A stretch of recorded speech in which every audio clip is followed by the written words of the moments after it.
Sabi ng isa kay Yeming, Senior. Sinabi ni Young Master Shi na may talento raw ako sa espada. Sinabi niyang pumunta ako rito para subukan ang aking swerte. Ito marahil ang tagapagbantay, si Young Master Shi. Nagsabi pa na may talento ang iba. Bihira naman iyon. Anong pangalan mo? Ako po si Zhu Shaoan. Ang alituntunin na ipinasa ng mga ninuno ay basta't miyembro ng Hidden Sword Manor. Hindi alintana ang katayuan, mataas o mababa, mayaman o mahirap, ay maaaring pumasok sa Lingtian Pavilion para hanapin ang kanilang kapalaran. At saka, sa loob nito, hindi lamang may mga pagkakataon, kundi mas lalo pang mapanganib. Sigurado ka bang gusto mong pumasok? Kung hindi magtagumpay, pinakamasama na ang mamatay sa loob.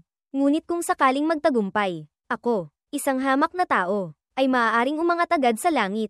Ha, sige, may determinasyon ka. Sayang nga lang, ang pagkakaroon ng determinasyon ay hindi nangangahulugang mabubuhay ka ng matagal. Iwinasiwas niya ang kanyang kamay. At ang pinto sa harapan ay agad na nagbukas.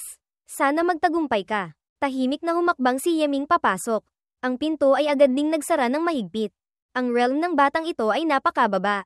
Pero nang ahas pa ring pumasok sa Lingtian Pavilion. Talagang isang taong walang takot. Ano naman ngayon? Tayo noon. Hindi ba't mga bata lang din tayo? Dahil nakagawa ng malaking kasalanan. Napilitan tayong dumaan sa Lingtian Pavilion para protektahan ang sarili. Hindi inaasahan. Maganda ang swerte. Nakuha natin ang legacy. Kaya mayroon tayong mga nagawa tulad ngayon. Tama ka. Ngunit bago tayo, wala ni isang nagtagumpay. Hindi alintana kung makakalabas siya o hindi. Nararapat pa rin siyang respetuhin. Ang isang taong kayang balewalain ang buhay at kamatayan ay napakagaling na. Kung alam lang niyang dadaan siya sa Zushen Sword Formation, marahil hindi na siya papasok. Ang Zushen Sword Formation, ang sinusubok ay ang kalooban at isipan. Ang pangangailangan sa cultivation ay hindi mataas. Siya, sa kabaligtaran, ay hindi naman ganap na walang pagkakataon. Kung makakakuha siya ng kapalaran, ang ating Hidden Sword Manor ay madadagdagan ng isang bahagi ng lakas. Kung hindi naman, isa lamang maliit na karakter ang mamamatay. Walang gaanong bigat. Ang Lingtian Pavilion, talagang hindi simple. Ang lugar na ito, ay ibang espasyo. Xiaobao, nararamdaman mo ba ang lokasyon ng God Sword? Umamoy-amoy si Xiaobao. Naghanap, pagkatapos ay itinuro ang isang direksyon. Doon. Sige, agad lumipad si Yeming patungo sa direksyong itinuro nito. Sa sandaling iyon, biglang may mga aninong lumitaw at hinaranggan si Yeming. Isang anino ang sumugod. Hawak ang espada at humiwa. Zuantian by the sword. Isang malakas na pagsabog ang umalingaw-ngaw. Bumalik si Yeming sa anyo ni Ji Wagao. Hawak ang espada. Sumigaw siya. Hiwa. Isang atake ng espada ang pinakawalan. Pagkatapos ay lumapag siya sa ibaba. Agad siyang gumalaw patungo sa mga anino. Nainis si Yeming. HMPH. Ginamit niya ang Heavenly Killing Steps. Nilampasan ang mga anino sa kanyang harapan. Ang realm ng mga aninong ito ay halos kapantay ko. Ngunit ang kanilang sword skills ay mas mababa pa kaysa sa akin. Ngunit napakadetalyado. Sa bawat hakbang pasulong, hindi mabilang na anino ang lumilitaw at sumusugod. Mas dama-dami pa. Ang mga atake ng espada ni Yeming ay nahaharangan. HMPH. Mas lumalakas pa ang mga anino. Ito ba ang pagsubok ng Lingtian Pavilion? Sa sandaling ito, mas dumami pa ang mga anino. Sabay-sabay na sumusugod. Pagkalipas ng 3 oras, lintik, nakalakad na ako ng 1,000 hakbang. Hindi ko na matandaan kung ilang anino na ang napatay ko.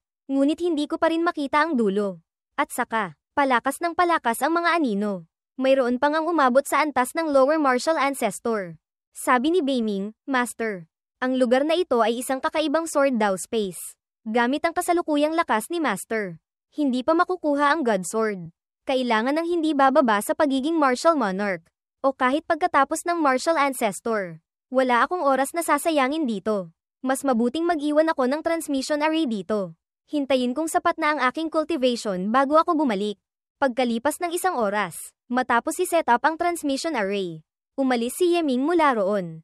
Bumalik ang eksena sa kampo kung saan nakadeploy si Yeming, naglakad-lakad si Yeming. Pinagmamasdan ang kanyang mga sundalong nagsasanay. Hindi masama, mukhang hindi sila nagpabeya sa pagsasanay habang wala ako. Ang pamumuno ni Meng He ay hindi rin masama. Sa sandaling iyon, lumapag si Meng He. Nagkabitak ang lupa sa ilalim. General, sa wakas, nakabalik na kayo. Nitong mga araw, may mga pagbabago ba? May balita ba mula sa likuran? Ang hukbo sa likuran ay handa na. 3 araw mula ngayon, Makikipagdigma tayo sa Golden Empire. At saka, kaninang umaga, dumating ang utos. Hinihiling na bumalik agad si General. 3 araw mula ngayon, sabay-sabay na pagkilos. Golden Empire, saan iyon? Hindi rin alam ng inyong lingkod. Ang Grand Marshal ay matagal nang naghahanda. Hindi kaya para atakihin ang Golden Empire. Sa pangkalahatan, kailangan kong bumalik para tingnan. 3 araw pagkatapos, lumipat ang eksena sa kampo ng Grand Marshal. Kampo ng Commander, mga general, malapit na ang malaking digmaan. Susunod, ipapaliwanag ko ng simple ang tungkol sa pag-atake ng ating hukbo sa Golden Empire. Bagamat tinatawag itong Empire, sa Tianyuan Continent, ang Golden Empire ay may lakas lamang ng isang kaharian. Matatagpuan ito sa labas ng 5,000 milya. Bulok at mahina, pinili natin itong target dahil sa loob ng kanilang hangganan ay maraming spirit mines. At saka, napakaraming spirit herbs at spirit medicines. Napakayaman. Ang populasyon ng Golden Empire ay nasa 100 milyon. Ang bilang ng kanilang mga sundalo ay umaabot sa 10 milyon. Dapat sana'y maituturing silang malakas na kalaban. Ngunit ang kanilang patakaran ay hatiin at pamunuan. At saka, ang mga marquis sa iba't ibang lugar ay hindi sumusunod sa nakatataas. Namamahala ng mag-isa. Mayroon pang ang mga marquis na may hanggaring maging malaya. Ang kapangyarihan ng kaharian ay nasa pangalan na lamang. Mga general, kapag nakuha natin ang Golden Empire, makakagawa tayo ng malaking karangalan. Maglalatag tayo ng pundasyon para sa mga susunod na pagkilos ng Vermilion Bird Empire. Pagkatapos, maaaring gamitin ng Empire ang Golden Empire bilang pangunahing basehan para atakihin ang ibang mga rehiyon. Ang laban na ito ay mahalaga. Kailangan nating manalo. Siyempre, kung may tagumpay, mayroon ding mga masasawi. Mga general, kailangang sumunod sa mga utos. Hindi maaaring lumabag. Kung may sino mang lumabag, papatayin ng walang awa. Sa isip ni Yeming, ang Golden Empire. Kahit watak-watak, kapag may dayuhang puwersang umatake, hindi kaya sila magkakaisa para lumaban. Ang estratehiyang ito ay masyadong simple. Ngunit ang aking mga salita ay walang bigat.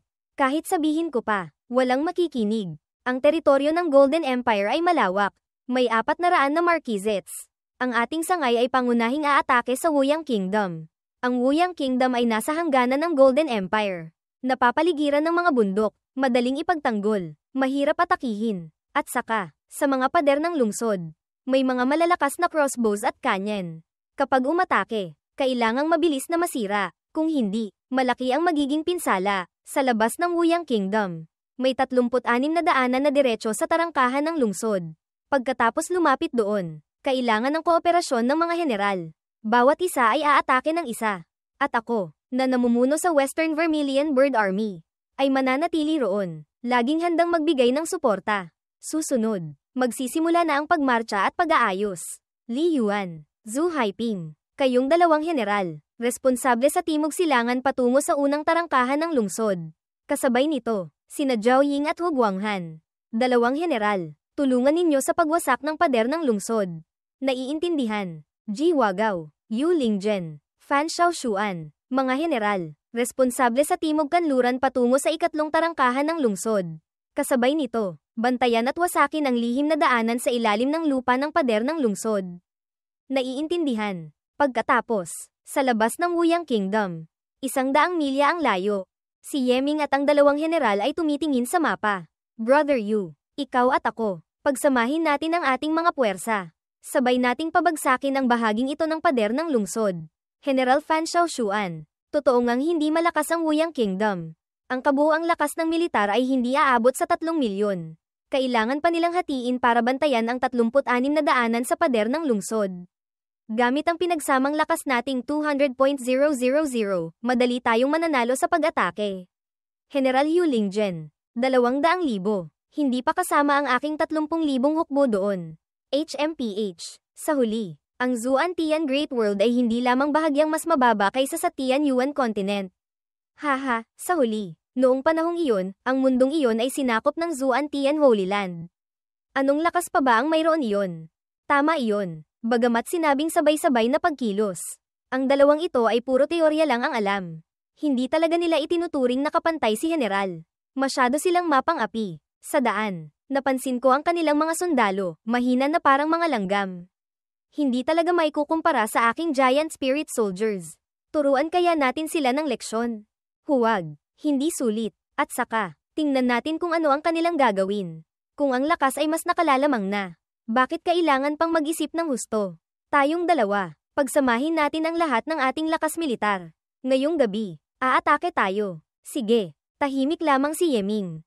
Pinagmamasdan ang dalawa. Pinangunahan nila ang 200.000 na hukbo at umalis agad sa gabing iyon. Pinangunahan ni Yeming ang kanyang hukbo. Sumusunod sa likuran. Nagmamasid. Pinangunahan nila ang malaking hukbo sa unahan. Tapos iniwan tayo sa likuran.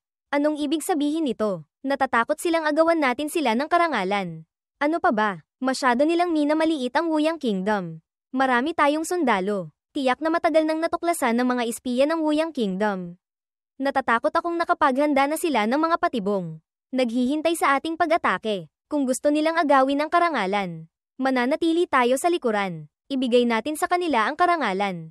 Pagdating ng panahon, tingnan natin kung makakakuha sila ng karangalan o magiging pananggalang sila sa bala. Ibigay ang utos. Lahat ng Giant Spirit Soldiers. Huminto 10 milya mula sa pader ng lungsod. Hintayin ang utos. Ang lumabag sa utos militar ay parurusahan. Naiintindihan. Brother Yu, sa loob ng 9 milya. Puro pader ng lungsod. Kailan tayo aatake? Hanggang makarating sa loob ng 3 milya. Sa sandaling iyon, biglang lumitaw ang liwanag sa kalangitan.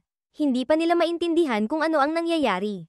Ang general ay namutla, pinagpawisan ng husto. Ang mga sundalo ay inaatake ng mga bolang apoy. Noon lamang may sumigaw. Bilisan nyo, buuin ang depensibong porma sayon ng hukbo. Hindi, huli na. Sa sandaling iyon, dumami pa ang mga bolang apoy. Sunod-sunod na malalakas na pagsabog ang umalingaw-ngaw. Kasabay ng mga sigaw ng paghihirap. Aray, ang braso ko. Ang braso ko, sumabog. Ang paa ko, mula sa pader ng lungsod. Walang tigil na mga palaso ang bumuhos na parang ulan sa mga sundalo. Anong nangyayari? Isang maliit na mundo lang naman ito. Paanong may ganito silang kakayahan sa pagdepensa ng lungsod? Ang kanilang lakas ay hindi tulad ng inaasahan. Sa sandaling iyon, sa pader ng lungsod, may mga aninong lumipad. Mga demon god beasts ang sumali sa laban. Walang haba silang pumatay sa mga sundalo. Anong mga halimaw iyon? Ngayon ko lang nakita. Sa sandaling iyon, umungal ang tigre. Aray, ang ulo ko, parang sisibog. Ang tenga ko, wala na akong marinig. Sunod-sunod na sigaw ng sakit ang maririnig. Paano nangyari ito? Hindi ba't napakahina ng Wuyang Kingdom? Anong klaseng mga higanteng hayop ito? Huwag kayong matulala dyan. Bilisan nyo. Umatras. Lahat ng sundalo. Umatras. Buong hukbo. Umatras. Sa sandaling iyon, matagumpay silang naka-atres. Hindi mabilang ang mga sundalong namatay o nasugatan. 200,000 noong umalis. Ngayon, 50,000 na lang ang natira. Wagaw. Bakit hindi ka kumilos? Nakita mong namamatay. Hindi ka tumulong. Kayo mismo ang naghanap ng kamatayan. Gusto nyo pa bang idamay ang iba? Manahimik ka. Kanina, kung tumulong ka agad, hindi sana ganito kalaki ang aming pinsala. Iuulat ko ito sa Grand Marshal. Parurusahan ka. Pagdating sa kahangalan at kawalan ng hiya, talagang hindi kayo mapapantayan ng ordinaryong tao. Parurusahan ako. Anong krimen ang nagawa ko? Noong una, nang umalis kayo, bakit hindi ninyo naisip na makipag-usap sa akin? Natatakot kayong agawin ko ang inyong karangalan. Ang inyong mga yaman. Ngayon, nabugbog kayo ng iba hanggang sa maihisa sa lawal. Sa kanyo lang ako naaalala. Malinaw na kayo ang nagmadali. Sa tingin ko, maiintindihan ito ni General Fan. Bata, hindi mo ba alam kung sino si General Fan Xiaoshuan? Siya ang pamangkin ni Grand Marshal Fan. Sa tingin mo, kanino mas papanig ang Grand Marshal? At saka, hindi rin ako basta-basta. Ang Golden Aristocratic Family. Ang Yu Family. Narinig mo na ba? Yu Family. Ang pamilya ni Sulan. Natatandaan kong bumagsak na sila. Mukhang hindi na sila maituturing na Golden Aristocratic Family pa. Hindi ba? Si Yu Lingdai, ano mo siya? Kilala mo ang aking kapatid sa angkan. Talagang ang magkakampi tayo. Iyang si Yu Lingdai, may pusong ahas. Ikaw, siguradong hindi ka rin mabuting tao. Kung hindi dahil kay Yu Lingdai, si Lan NHI. Hindi sana nawalan ng tahanan at pamilya. Ikaw na may apelyidong G. Ikaw, nang ahas kang lady ng aking kapatid sa angkan. Sa kabuuan, nakagawa ka ng malaking kasalanan. Walang makakapagligtas sa iyo. Ha, gusto ko ngang makita kung paano ninyo ako parurusahan. Sa isip ni Yeming, ang 2 asong ito. Nakita nilang wala akong pinsala. Hindi patas sa pakiramdam nila. Gusto akong hilahin pababa. HMPH. Pupunta kami sa Grand Marshal. Lumipat ang eksena sa kampo ng commander. Ji Wagao, hindi ka kumilos. Nakita mong namamatay. Hindi ka tumulong. Alam mo ba ang iyong kasalanan? Sina Yu Lingjian at Fan Xiaoshuan ay naghangad ng karangalan at nagmadaling umatake. Nahulog sila sa patibong ng kaaway. Gamit lamang ang aking 30,000 tauhan. Paano ko mailigtas ang kanilang 200,000 katao? Ang dami mong dahilan. Kung gayon, ang iba ay lumaban at nagbuwis ng dugo. Ikaw lamang ang walang nawalang kahit isang sundalo. Hindi ba't hindi iyan kasinungalingan? Sagot po sa Grand Marshal. Ang inyong lingkod po ay para sa pagwasak ng lungsod sa hinaharap. Pinangalagaan ang lakas para sa mas mahalagang laban. HMPH. Ji Wagao, huwag ka nang magdahilan pa. Aminin mo na ang iyong kasalanan. Fan Xiaoshuan, bagamat pamangkin ka ni Grand Marshal Fan, hindi mo maaaring palitan si Grand Marshal sa pagbibigay ng utos. Hindi ba? Hindi kaya, ikaw ang Grand Marshal. Natigilan si Fan Xiaoshuan, nangangahas ka pang magsalita ng marami. Parusahan ka ng 100 palo ng tungkod militar. Naiintindihan. Naiintindihan. Ji Wagao, ano man ang iyong dahilan, ang hindi pagkilos ay isang malaking paglabag. Binibigyan ka ng Grand Marshal na ito ng 3 araw. Kung hindi mo mawawasak ang lungsod, parurusahan ka ayon sa batas militar. Ang inyong lingkod ay sumusunod sa utos. Sa sandaling iyon, si Meng He ay hindi mapakali. Paikot-ikot sa likuran ni Yeming, ang ulilang si Fan Jiguang na iyon. Talagang walang hiya, ang utos militar na ito. Malinaw na pinapaboran ang dalawang iyon. Gustong itulak si General sa kamatayan. Siyempre alam ko, ngunit ngayon, kahit murahin ko pa siya ng husto, wala ring silbi. Ang maaari lang nating isipin ay kung paano wawasakin ang lungsod. General, noon, nakita nyo rin, ang mga sundalong nagdedepensa sa pader ng lungsod. Maging mga malalaking kanyan o ulan ng mga palaso. Lahat ay handa, lalo na yung mga higanteng hayop na lumitaw pagkatapos. Ang pinakamahina ay may lakas na katumbas ng martial ancestor. Tama iyon, minaliit ng martial ang lakas pandigma ng Golden Empire. Bago ako bumalik, nagmasid ako ng kaunti, sa pag-atake noong gabi, kahit ang 9th City General ay natalo. At saka, malaki ang nabawas sa bilang ng hukbo. Hindi bababa sa 3 bahagi ng lakas ang nawala. Kahit mga general na may dalang 1,000,000 sundalo ay hindi nagawang wasakin ang lungsod. 3 araw na oras, tayo ay may 30,000 lakas lamang. Imposibleng magtagumpay. Ang tagumpay o kabiguan ay nasa tao. Ngayong gabi, maging alerto kayo sa mga biglaang pag-atake ng kaaway. Ako mismo ay lalabas sandali. Agad umalis si Yeming. Sa ilalim ng maliwanag na buwan, mabilis na kumilos si Yeming patungo sa lungsod ng kaaway. Invisibility Talisman. Napakagastos. Ipinalit mula sa Merit Steel. Biglang huminto si Yeming. Damaykit sa pader ng lungsod. Sa pader ng lungsod, mayroong sensor array at no-fly array. Kung walang pass, kahit may invisibility talisman, kapag lumapit sa pader ng lungsod ay matutuklasan pa rin. Gamit ang aking array creation finger. Ang pag-iwas dito ngayon ay kasing dali ng pagbaligtad ng kamay. Tungkol naman sa no-fly array, madali lang iyon. Kung hindi makalipad, edi akyatin. Sa sandaling iyon, tumapak si Yeming sa patayong pader ng lungsod at tumakbo paakyat. Sa isang iglap, narating na niya ang tuktok ng pader. Dahan-dahan siyang lumapag, hindi napansin ng mga sundalo. Ang cultivation ng mga sundalong ito ay karamihan nasa Martial Master at Grand Martial Master realm. Ang mga sandata sa pagdepensa ng lungsod ay kumpleto rin. Mukhang matagal na silang nakahanda. Ano man ang uri ng malaking kanyan. Lahat ay umaasa sa spirit stones o gold coins para paganahin ang array formation sa loob ng Bar Isles. At sa gayon ay magpaputok. Basta't baguhin ko ng kaunti ang array formation sa loob kapag pinaputok ang kanyan. Direkta itong sisibog mula sa loob. Tiningnan ni Yeming ang mga kanyan sa paligid. Susunod, may gagawin na ako. Pagkalipas ng 2 oras, ang mga malalaking kanyan sa Timog Kanluran at ang mga mabibigat na crossbow doon ay nabago ko na. Ang susunod na hakbang, kailangang asikasuhin yung mga higanteng hayop. Hanggang ngayon, hindi ko pa rin alam ang pinagmulan ng mga higanteng hayop na iyon. Hindi naman sila mukhang demonic beasts. Hindi rin naman demon beasts. Mahirap hulaan. Itong bahay, mukhang tahanan ng isang kilalang pamilya. Marahil makakakuha ako ng impormasyon dito. Sa sandaling iyon, sa loob ng silid, may 2 mag-ama na nag-uusap. Ama, talaga bang ihahanda mong ibigay ito sa akin? Ang labanan ngayon, bagamat malaki ang pinsala ng kaaway, ramdam ni ama na wala na siyang lakas.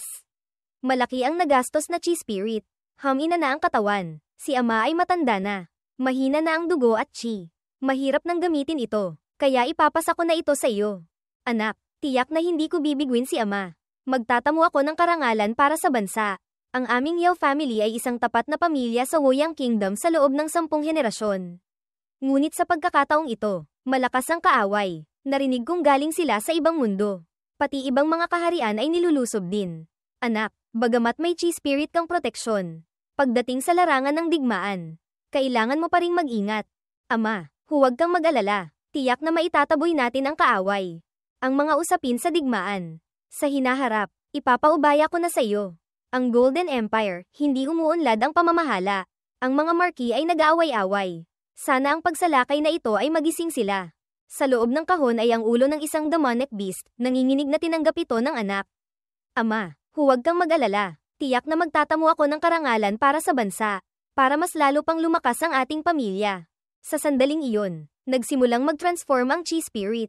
Hindi nga may kakaila na anak ko siya. Bagamat medyo hindi pamilyar, ngunit sa pagkakataong ito, tiyak na makakapalit. Nakikita ang chi spirit, ang talento ay hindi dapat maliitin.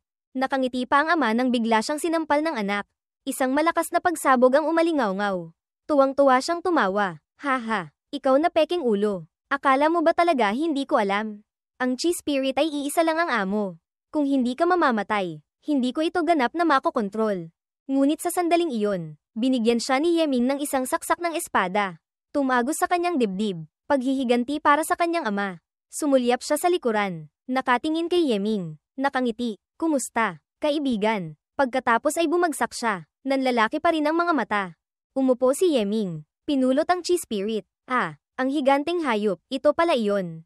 Tinatawag na chi spirit, hindi ko rin alam kung paano gamitin. Kailangang mag-isip ng paraan para magtanong. Ngunit, ang ugali ng taong ito ay napakasama. Hindi kaya, lahat ng tao sa Golden Empire ay ganito.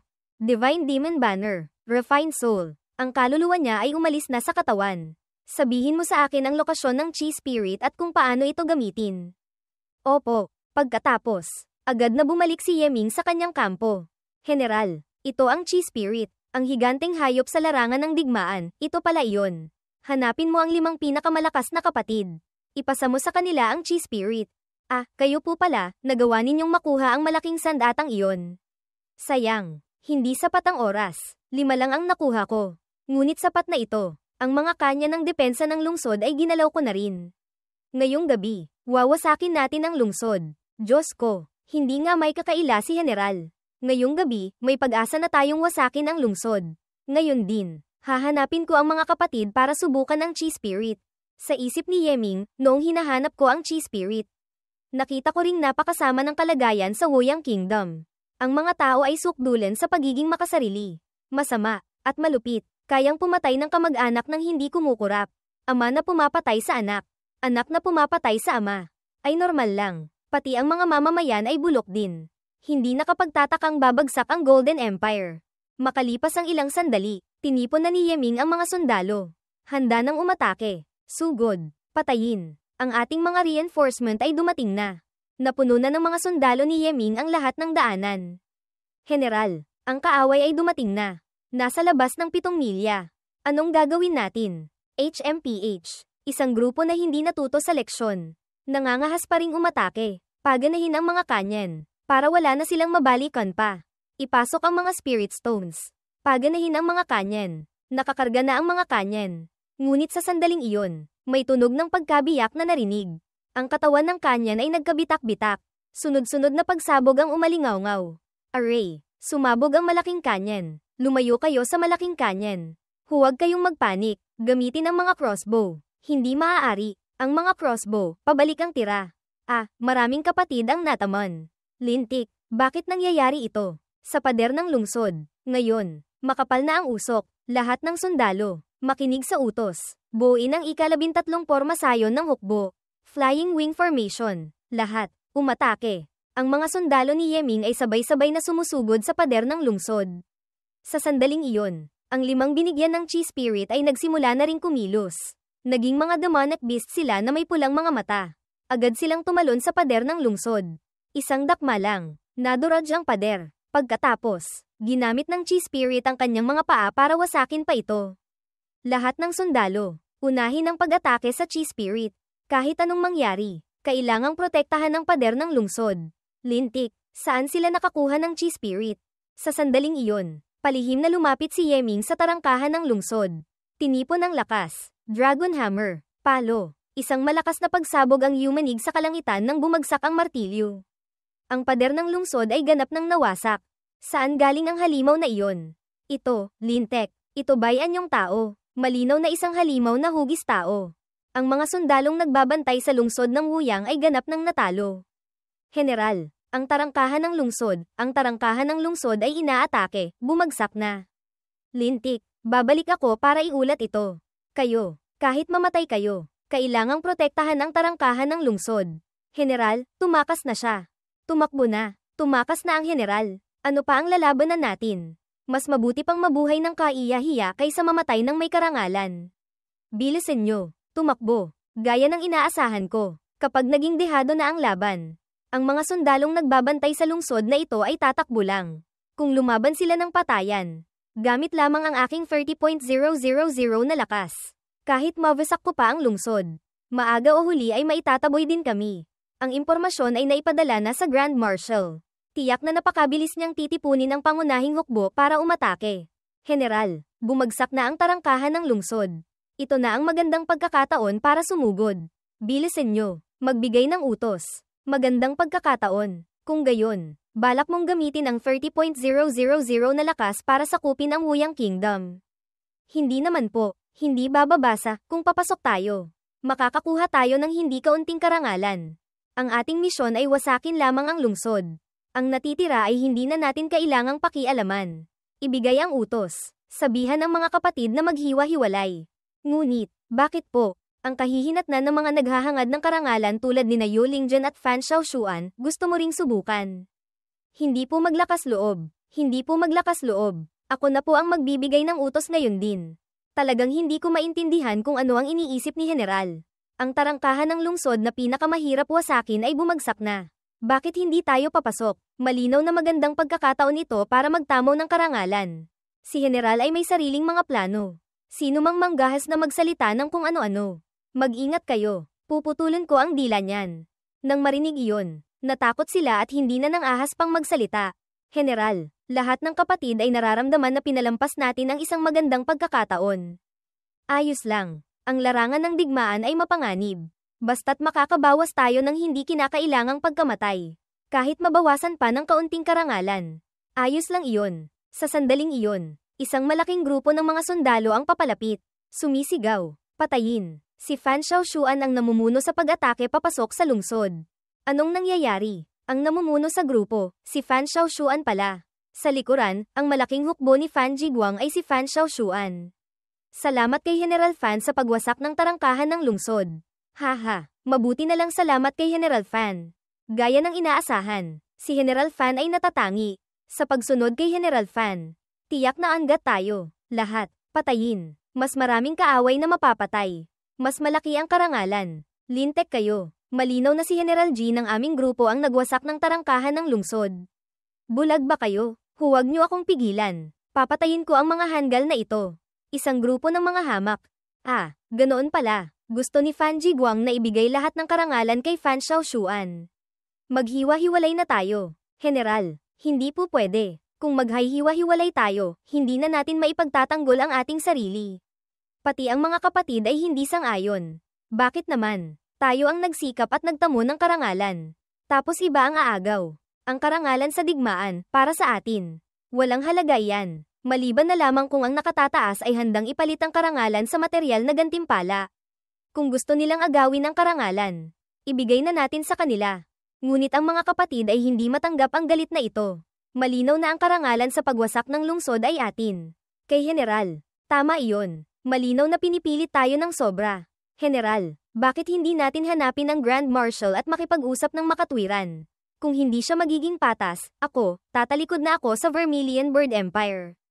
Haha, lahat, huwag kayong magalit. Ang mga hindi makatarungang bagay sa mundong ito. Kakaunti ba? Makinig kayo sa akin. Bilisan ninyong maghiwa-hiwalay. Dahil susunod, mayroon pa tayong magandang palabas na panunuorin. Sa sandaling iyon, sa loob ng pader ng lungsod, mga buhawi at kidlat ang papalapit. Mga malalakas na pagsabog ang maririnig. Ay ito, Anong nangyayari? Ang malakas na aura, saan galing at napakarami? Kagabi, nagmanman ako sa Woyang Kingdom, natuklasan kong ang bansang ito ay may ilang martial saints at malalakas na nilalang na nagbabantay. At saka, sa mundong ito, maraming mga nakatagong eksperto, napakaraming malalakas. Paanong pababayaan nilang salakayin ang Woyang Kingdom? Si Fan Xiaoshuan, sumugod ng walang ingat sa unahan. Akala'y makakakuha ng malaking pakinabang. Ngayon, natatakot akong umiiyak na siya. Lahat, sumunod sa akin. Maghiwa-hiwalay. Manood tayo ng palabas mula sa malayo.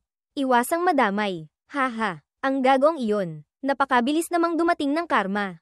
Mga kapatid, humanap tayo ng lugar na may magandang tanawin. Kumain tayo ng karne habang pinapanood silang magpakamatay. Si General Fan Jiguang, makakayanan kaya niya. May hukbo siyang panlaban, ngunit hindi rin naman madaling mapabagsak. Sa huli, si Fan Jiguang at maraming iba pang general ay mga martial saints din. Ngunit, ang malaking pinsala ay tiyak na hindi maiiwasan. Hindi ko alam pagkatapos ng labang ito.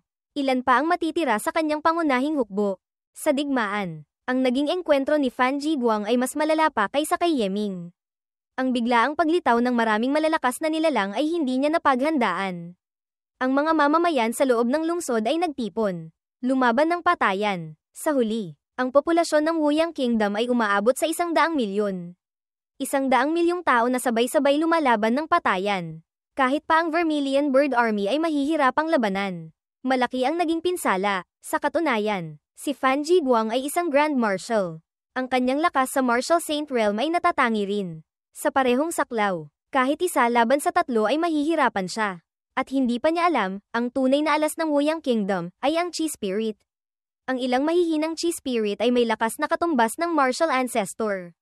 Samantalang ang malalakas na Chi Spirit, ang lakas ay maihahalin tulad pa sa Martial Saint o Martial God. Pagkatapos lumitaw ng Chi Spirit, agad na bumaligtad ang sitwasyon ng labanan. Maraming sundalo at general ang namatay. Kahit si Fan Xiaoshuan ay nadamay. Napatay sa isang iglap, naging alikabok sa larangan ng digmaan. Pagkatapos ng 3 oras ng matinding labanan, ang Vermilion Bird Army ay nagtamo ng mahigit kalahating pagkasawi, at sa wakas ay naitaboy. Samantalang ang panig ng Woyang Kingdom ay nagtamo rin ng malaking pinsala. Mahigit 1 milyong sundalo ang namatay. 13 Chi Spirit ang napatay. 3 Martial Saints ang napugutan. Halos lahat ng kabahayan ay nawasak. Ang mga ari-arian na ninakaw ay hindi na mabilang. Pagkatapos, sa kampo ng commander, Ji Wagao, tumingin ka sa paligid. Lahat ay lumaban at nasugatan. Kahit si General Fan Xiaoshuan ay namatay. Ikaw naman, noong ang ibang mga general ay nakikipagdigmaan. Anong ginagawa mo? Ginagawa, noong pinangunahan ko ang hukbo sa isang gabing pagsisikap. Nagtamo ng malaking pinsala, at hindi naging madaling wasakin ang pader ng lungsod. Syempre kailangan kong bumalik sa likuran para ayusin ang sarili. May problema ba roon? Sa huli, ang utos na ibinigay mo sa akin ay wasakin lamang ang pader ng lungsod. Pagkatapos magtagumpay, ang pagbalik para magpahinga ay maituturing na normal. Ngunit ngayon, nawala na ang aking pamangkin. Paano ko ito sasabihin sa mga tao sa bahay? Tiyak na kailangang may managot. Ji Wagao, narito ang inyong lingkod. Ikaw ay may karanasan sa pag-atake sa lungsod. At nakapaghanda ka ng maayos ng mga supply. Isa kang bihirang henyo sa militar. Iniuutos sa iyo ng Grand Marshal na ito na pumasok sa teritoryo ng kaaway. Hulihin ng buhay ang hari ng Woyang Kingdom. Ngayong gabi kikilos. Itong si Fan Jiguang, napakawalan Jia. Hulihin ng buhay ang hari. Ito ba'y utos na may isip ng tao? Gusto niya itong gamitin bilang dahilan para patayin ako. Ang inyong lingkod ay sumusunod sa utos. Ang inyong lingkod ay maghahanda na ngayon din. Agad tumalikod si Yeming at umalis. Shadow Guards, bantayan ninyo siya. Kung mangangahas siyang tumakas sa kalagitnaan, patayin agad. Opo, si Yeming, sa sandaling ito, ay nakabalik na sa kanyang kampo. General, ang pagwasak sa pader ng lungsod ay isang malaking karangalan. Ano po ang ipinagkaloob sa inyo ng Grand Marshal? Hindi binanggit ng Grand Marshal ang tungkol sa gantimpala. Bagkus, binigyan pa ako ng bagong utos. Ngayong gabi, pupunta ako sa Woyang Kingdom para hulihin ng buhay ang hari. Palihim na pag-uusap gamit ang isip, Meng He. May sumusunod sa atin. Magpanggap tayong normal na nag-uusap. Gamitin ang sound transmission. Hulihin ng buhay ang hari.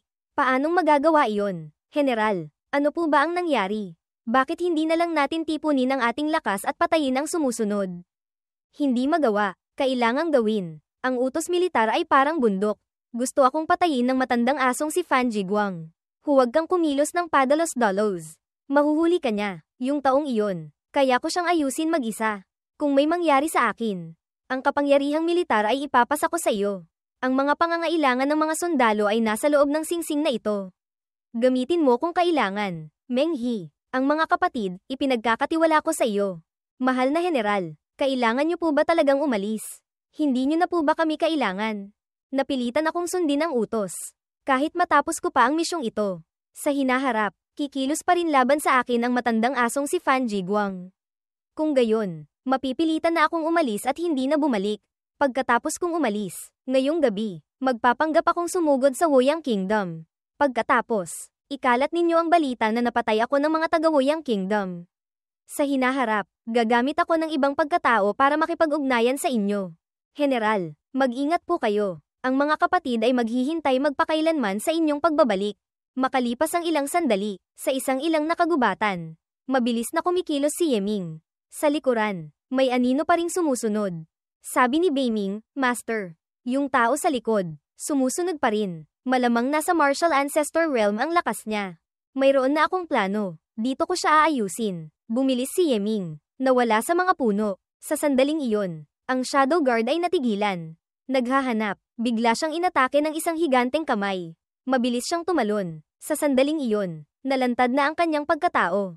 Ito, bakit may ganito kalaking Trent? Nagbago ang sitwasyon. Atrez, nagulat siya nang may hamarang na formation sa kanyang harapan.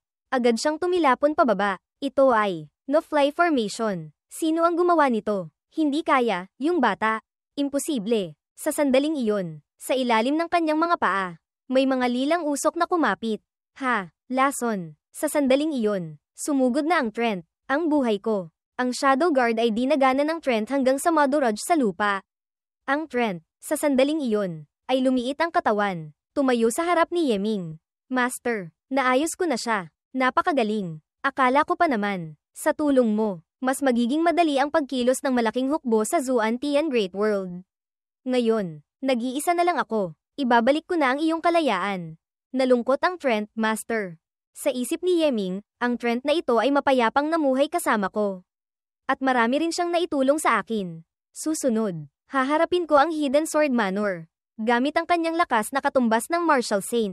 Hindi lamang siya makakatulong ng malaki, kundi mapapahamak pa siya. Mula ngayon, hindi na ako ang iyong amo. Gawin mo ang gusto mo. Palem. Salamat, Master. Sa isip ni Yeming, sa hinaharap. Sa pagkilos sa Zuan Tian Great World, si Ji Wagao ay patay na. Susunod, mas mabuting bumalik na ako sa aking orihinal na anyo. Dahan-daang nagbago si Yeming. Bumalik sa pagiging si Yeming. Pagkatapos, lumipat ang eksena sa Woyang Kingdom Royal Palace, hari ng Woyang Kingdom. Sila ay tahimik na naghihintay ng utos mula sa hari. Sa isip ni Yeming, para mailigtas sila NHI, kailangang maghanda ng sapat na mga paraan. Ang God-level Chi Spirit na may lakas na katumbas ng Martial God ay isang napakagandang pagpipilian. Kailangang mag-isip ng paraan para makapagnakaw ng ilan mula sa Royal Palace. Naimbestigahan ko ng malinaw. Ang mga mananalakay ay galing sa Tian Yuan Continent. Isang mas malakas na mundo kaysa sa Zuan Tian Continent. Hindi lamang ang ating Woyang Kingdom. Pati ibang mga kaharian ay sinalakay din. Ang mga bansa ay nagbabalak na bumuo ng isang alyansang pandepensa. Basta't makatagal tayo ng kaunting panahon pa, matatalo natin ang kaaway. Ama, ang mga puwersa tulad ng Divine Dynasty Palace ay matagal nang nagbabantay sa Golden Empire na parang mga tigreng nag-aabang. Sa pagkakataong ito, sasamantalahin kaya nila ang sitwasyon para kumilos. Anak ko, alam mo ba kung bakit ang Golden Empire ay nakatayo ng matatag sa Zuan Tian Continent? Dahil sa Chi Spirit, ang mga puwersa tulad ng Hidden Sword Manor at Divine Dynasty Palace. Bagamat magagaling, wala silang Chi Spirit sa kanilang mga kamay. Mayroon silang mga Diyos, ngunit tayo naman ay may God-level Chi Spirit. Kaya tayo nakatayo ng hindi natitinag. Basta't naririyan pa ang Chi Spirit, hindi matatakot ang Golden Empire sa anumang puwersa. Pati ang mga tao mula sa Tian Yuan Continent ay hindi tayo matatalo. Kapag nagkaisa tayo, ang kaaway ay hindi natin kalaban. Ama, sa aking puso, lagi akong may tanong, bakit sa Zuan Tian Continent? Tanging ang ating Golden Empire lamang ang mayroong Chi Spirit. Ang Chi Spirit na ito, paano ito lumitaw? Ito ay isang lihim na tanging ang hari lamang ang nakakaalam. Sa ngayon, Wala ka pang karapatang malaman ito. Ang masasabi ko lang sa iyo ay, ang Golden Empire ay mas malakas pa kaysa sa inaakala ninyo ng husto.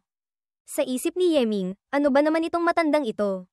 Bakit hindi na lang sabihin ng diretso? Ngunit, hindi ko inaasahan. Tanging Golden Empire lamang pala ang may chi spirit.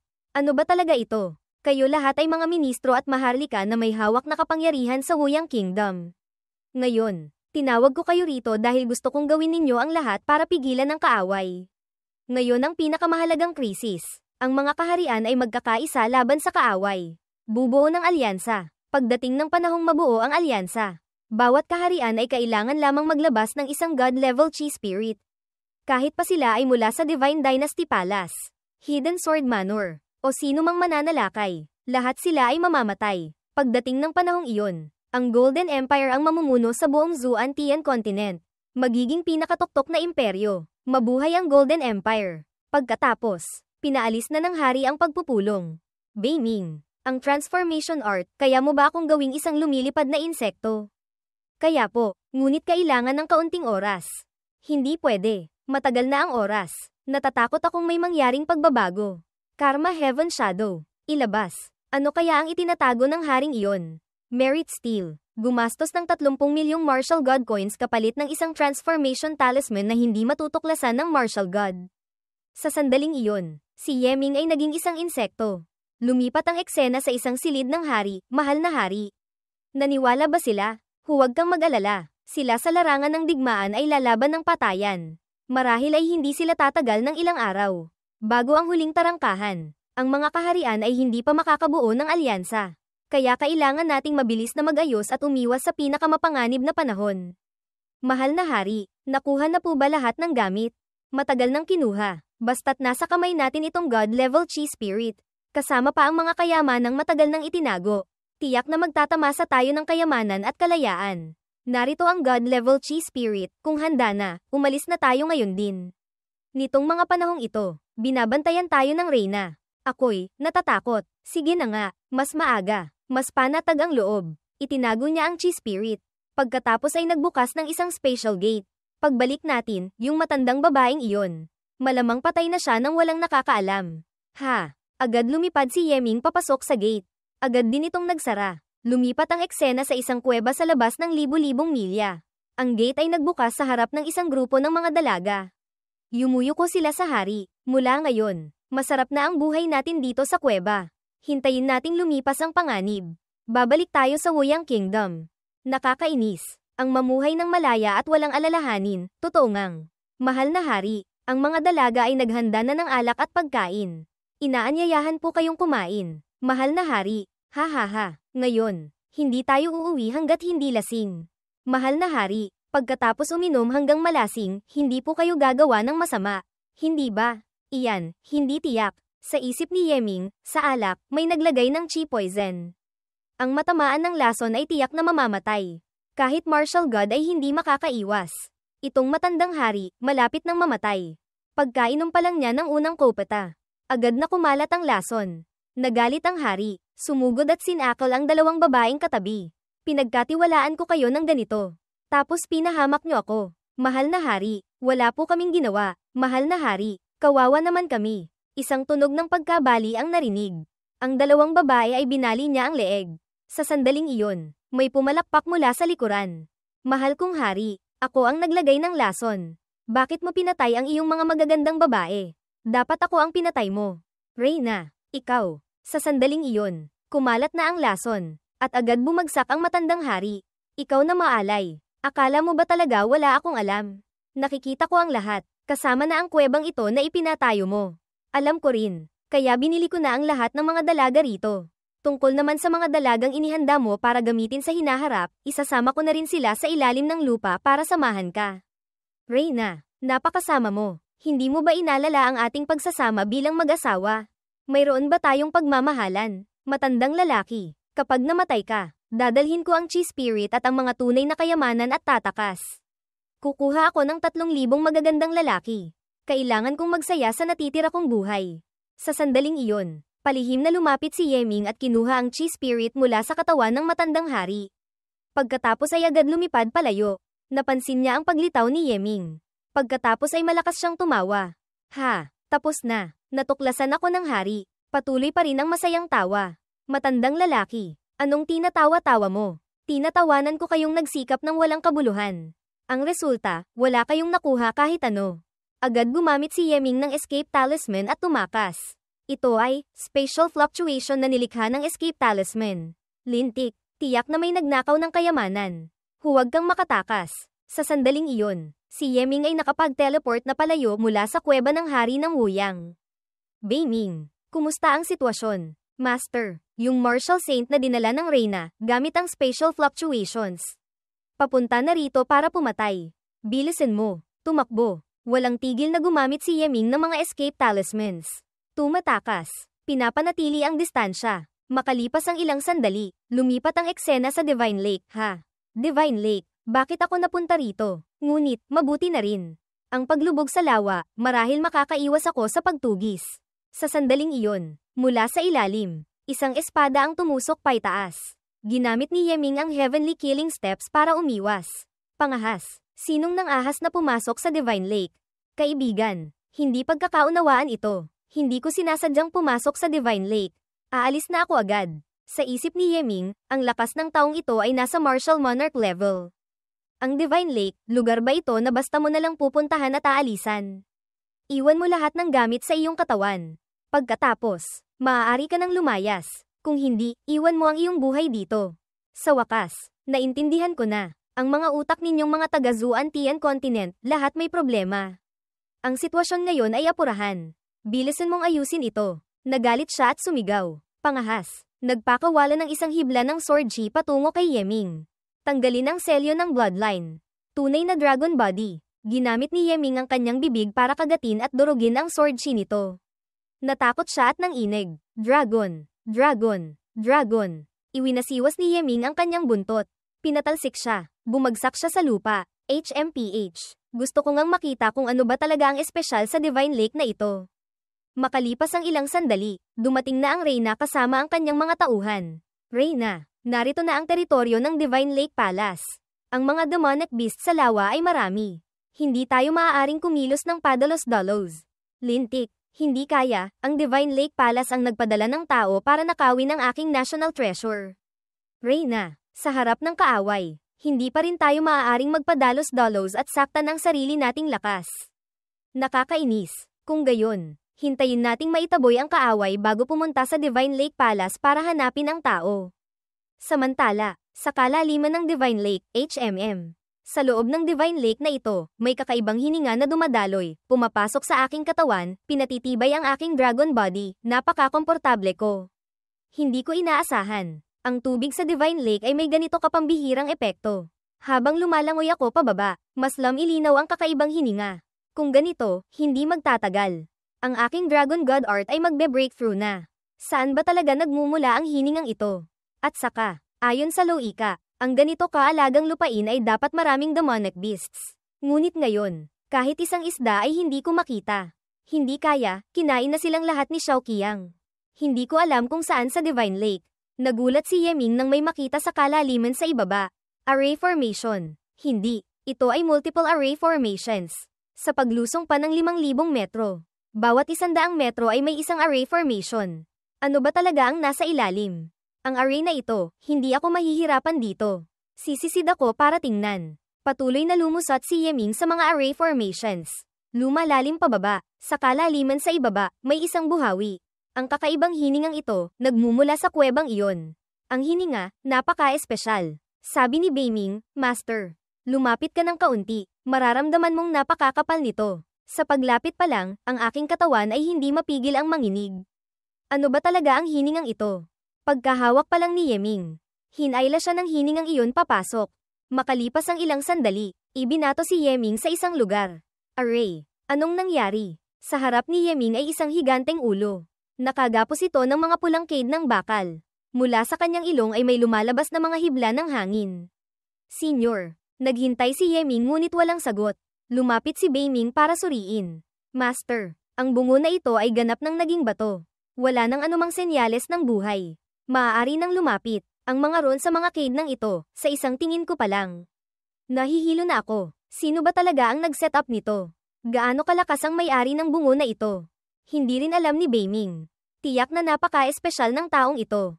Kung siya ay isang Diyos, tiyak na malayo na ang narating niya sa landas ng pagka-Diyos. Napakalayo na hindi natin maisip. Sa sandaling iyon, lumabas si Xiaobao. Pagkatapos ay tumalon siya sa ulo. Hinawakan ni Xiaobao ang isang hibla ng buhok. Pagkatapos ay umingit. Xiaobao, ang ibig mong sabihin, ang buhok niya, ay isang kayamanan. Tumango-tango ito. Kinuha ni Yeming ang Zuan Tian Sword, the Kiem. Yin Yang Sword. Humiwa ang espada ni Yeming. Ngunit hindi naputol ang hibla ng buhok. Ang tigas. Kahit ang White Seal ay hindi makaputol. Imposible. Hindi maputol. Sa sandaling iyon, bumaba si Xiaobao. Come away. Ipinagmamalaki na nakakuha siya ng isang hibla. Hindi masama ang swerte. Marami pa palang nalagas na buhok. Kolektahin na rin natin. Pagkatapos, nagpatuloy si Xiaobao sa paghahanap ng kayamanan. Nakahanap ka na naman ng kayamanan. Itinuro nito ang isang patak ng dugo sa malapit. Ang laki ng patak ng dugo na iyon. At saka, hindi ko inaasahan. Pinanginginig nito ang treasure hunting mouse. Gaano kalakas na kayamanan ba talaga ito? Ginamit ni Yeming ang Zuan Tian Sword para hawakan ito. Ngunit tumilapon siya. Ang aking Zuan Tian Sword, hindi man lang makatusok sa panlabas na balat ng patak ng dugo. Paliwanag ni Beiming, napakalaki ng agwat. Isang manipis na balat lamang ng dugo, ngunit naglalaman ng libu-libong mga batas. Hindi ito kayang sirain ni Master. Maliban na lamang kung gagamit ng bagay na kapantay nito. Bagay na kapantay. Kung gayon, gamitin natin ang buhok niya. Ito, tiyak na kapantay nito. Ginamit ni Yeming ang hibla ng buhok para tusukin ang balat. Nabutas ito. Agad kinuha ni Yeming ang isang bote para saluhin ito. Ang bango. Wala talagang amoy dugo, bagkos. Isang mahinang bango ang lumalabas. Sinalo ni Yeming ang lahat ng patak ng dugo. Pagkatapos ay isinara ang takip ng bote. Kailangan itong itago, bagamat hindi ko alam kung paano gamitin, ngunit mula sa reaksyon ni Xiaobao. Mukhang kahit ibenta pa ako. Hindi ako kasing halaga ng mga bagay na ito. Pati si Beiming ay hindi kasing halaga ng mga ito. Sa sandaling ito, lumipat si Xiaobao mula sa butas ng mata. Tumalon pababa sa tenga. Pagkatapos ay pumasok sa loob. Nagulat si Yeming. Mag-ingat ka. Huwag kang pumasok tapos hindi ka na makalabas. Nag-aalalang tumingin si Yeming sa loob. Sa sandaling ito, lumabas na si Xiaobao. May dala-dalang karayom sa bibig. Isang karayom lamang. Walang mukhang espesyal. Ngunit kung ito ay bagay na nahanap ni Xiaobao, tiyak na isang kayamanan ito. Itago muna. Saka naisipin. Lumipas ang oras. Natapos nang hanapin ang lahat ng kayamanan. Bumalik na si Xiaobao sa Great Deduction Space. Susunod, kailangan ng asikasuhin ang pinakamahalaga. Ang bungo ay patuloy pa ring humihinga. Ang kakaibang aura ay lahat nagmumula sa kanyang ilong. Sayang naman kung pababayaan lang. Hindi ko alam kung may paraan para dalhin ito. Gamit ang Array Creation Finger ni Master. Tiyak na makakapag-set up ng isang malaking Spirit Condensing Array para pigilan ang aura. Pagkatapos, mag-set up pa ng isang Condensing Pressure Array para gawing Spirit Stones ang aura. Ito ay isang magandang ideya. Ang mismong pag-setup ay marahil hindi magtatagal. Pagkalipas ng 5 oras, ang daloy ng hangin, pagkatapos dumaan sa dalawang array formations, ay nabuo bilang isang Spirit Stone. Tiningnan ni Yeming ang Spirit Stone sa kanyang kamay. Ang kalidad nito, tiyak na mataas na antas na Spirit Stone. Hindi ko lang alam kung anong uri ng spiritual energy ang nasa loob nito. Hindi rin alam ni Beiming. Ngunit malinaw na mas mataas pa ito kaysa sa Kun Yuan Spirit Chi. Kung ibebenta ito sa Merit Steel, magkano kaya ang makukuha? Master, maaari mong subukan. Merit Steel, kung ibebenta ko sa iyo ang Spirit Stone na ito, ilang Martial God Coins ang makukuha ko? 400,000 Martial God Coins. 1 liang. Ang pangalan pala nito ay Hongmeng Spirit Chi. 400.000 Martial God Coins bawat liang. Itong piraso ay tumitimbang ng 60 liang. Ang halaga ay umaabot sa 24.000.000 Martial God Coins. Hindi ko alam kung gaano pa karaming Hongmeng Spirit Chi ang may lalabas ng bungo na ito. Subukang manatili pa rito ng kaunti. Hehe, habang nagagawa pa ang Spirit Stone. Tingnan ko muna ang ibang bagay. Tingnan natin ang God Level Chi Spirit na pinaghirapan kong kunin. Pagbukas pa lang ni Yeming ng takip, lumipad na ito paitaas sa hangin. God Level Chi Spirit, ganito pala ang itsura nito. Subukan muna natin ang epekto. Isang pulang apoy ang bumalat sa katawan ni Yeming. Isang haligi ng liwanag ang pumailan lang sa kalangitan. Sa sandaling ito, Ang buong katawan ni Yeming ay nagbago. Naging kulay pulang nagliliyab. Ang mga bato sa itaas ay natunaw dahil sa apoy. Huminga si Yeming palabas. Ito, ang lakas ng God-level Chi Spirit. Sa loob ng katawan, hindi mabilang na apoy ang walang tigil na lumalabas. Tila lahat ng bagay ay kayang tunawin ko. Sumigaw si Yeming. Sinubukang sumuntok pasulong. Ang ganito kalakas na puwersa. Kahit humarap pa ako sa isang martial god, may tiwala akong labanan siya. Sabi ni Beiming, Master. Nararamdaman ni Beiming na hindi simple ang pinagmulan ng Chi Spirit na ito. Sa tulong nito, kahit makaharap pa ni Master ang isang god, may pagkakataon siyang makatakas. Ngunit, masyadong malaki ang katawang ito. Hindi komportable ang pagkilos. Paliitin muna. Hindi ko inaasahan. Ang God-level Chi Spirit ay ganito pala kalakas. Sa tulong ng bagay na ito, mas lalo akong nagkaroon ng tiwala na madala sila NHI palayo. Sayang nga lang, masyadong mababa pa ang aking realm. Hindi pa bihasa. Ang oras ng pagpapanatili ng Chi Spirit ay hindi masyadong matagal. Sandali pa lang, ramdam ko ng masakit ang buong katawan ko. Ubus na rin ang aking Chi Spirit. Ang God-level Chi Spirit, napaka-heaven-defying. Kung marami-rami pa sana ito, hindi ba't napakayabang na ng Golden Empire? Ang ganitong klaseng kayamanan, tiyak na hindi marami ang bilang. Kung hindi ito ituturing na national treasure. At saka, ang katawan ng ordinaryong tao ay hindi rin kakayanin ng God-level Chi Spirit. Si Master ay kaya itong gamitin dahil ang tunay niyang katawan ay ang itsura lamang sa labas ang nagbago. Kung papalitan ng isang ordinaryong martial artist, ang realm ay kailangang umabot man lang sa martial ancestor para magamit ito. Susunod, malamang magkakaroon ng madugong labanan sa Hidden Sword Manor. Kailangang gamitin ang lahat ng kakayahan para mapataas ang lakas. Sa mga sumunod na araw, nagdala si Yeming ng kaunting Hongmeng Spirit Stones sa Great Deduction Space. Inayos ang bilis ng oras, at nag-focus sa cultivation. Gumugol ng kalahating taon, matagumpay na nakapag-breakthrough sa Martial Master. Isang hakbang na lang patungo sa Grand Martial Master. Hindi siya nagmadaling mag-breakthrough, bagkus ay naging mas kalmado pa. Tinunaw niya ang karamihan ng spiritual energy sa kanyang katawan papasok sa Chi Spirit. Mahinahong naghintay ng pagbabago. Ang Three Realms Divine Chi ay hindi maaaring isama sa Five Elements Spirit Chi. Pagkatapos makatagpo ng Hongmeng Spirit Chi, sa wakas ay kumalma ito. Napaka-natural na sumama sa Hongmeng Spirit Chi. Kahit ang Primordial Spirit Chi at Five Elements Spirit Chi ay isinama rin ng Hongmeng Spirit Chi. Ganoon ang lumipas sa loob ng 3 buwan. Naghintay hanggang ang Hongmeng Spirit Chi ay ganap ng kumalma. Ganap na sumama sa kanyang sarili. Tila naging isang daloy ng tubig. Si Yeming, napaka-natural na nakapag-breakthrough. Naging Martial Master. Pagkatapos ay naging Grand Martial Master. Pagkatapos noon, sinimulan na naman niyang sanayin ang Dragon Elephant Art. Ang Dragon Elephant Art ay pangunahing nagsasanay ng lakas. Bagamat ito ay isang saint-grade technique, para sa isang taong baguhan pa lang sa Emperor Sword tulad ni Yeming. Talagang walang kahirap-hirap. Dagdag pa, sa loob ng kanyang katawan ay mayroon pang True Dragon, na mas mahalaga kaysa sa Dragon Elephant. Sa pagsasama-sama ng maraming mga kadahilanan, sa loob lamang ng kalahating buwan, matagumpay na nakapag-breakthrough si Yeming hanggang sa ika-13 level ng Dragon Elephant Art. Narating ang Great Perfection. Ang lakas ng kanyang katawan ay lumampas na sa 4 na bilyong jin.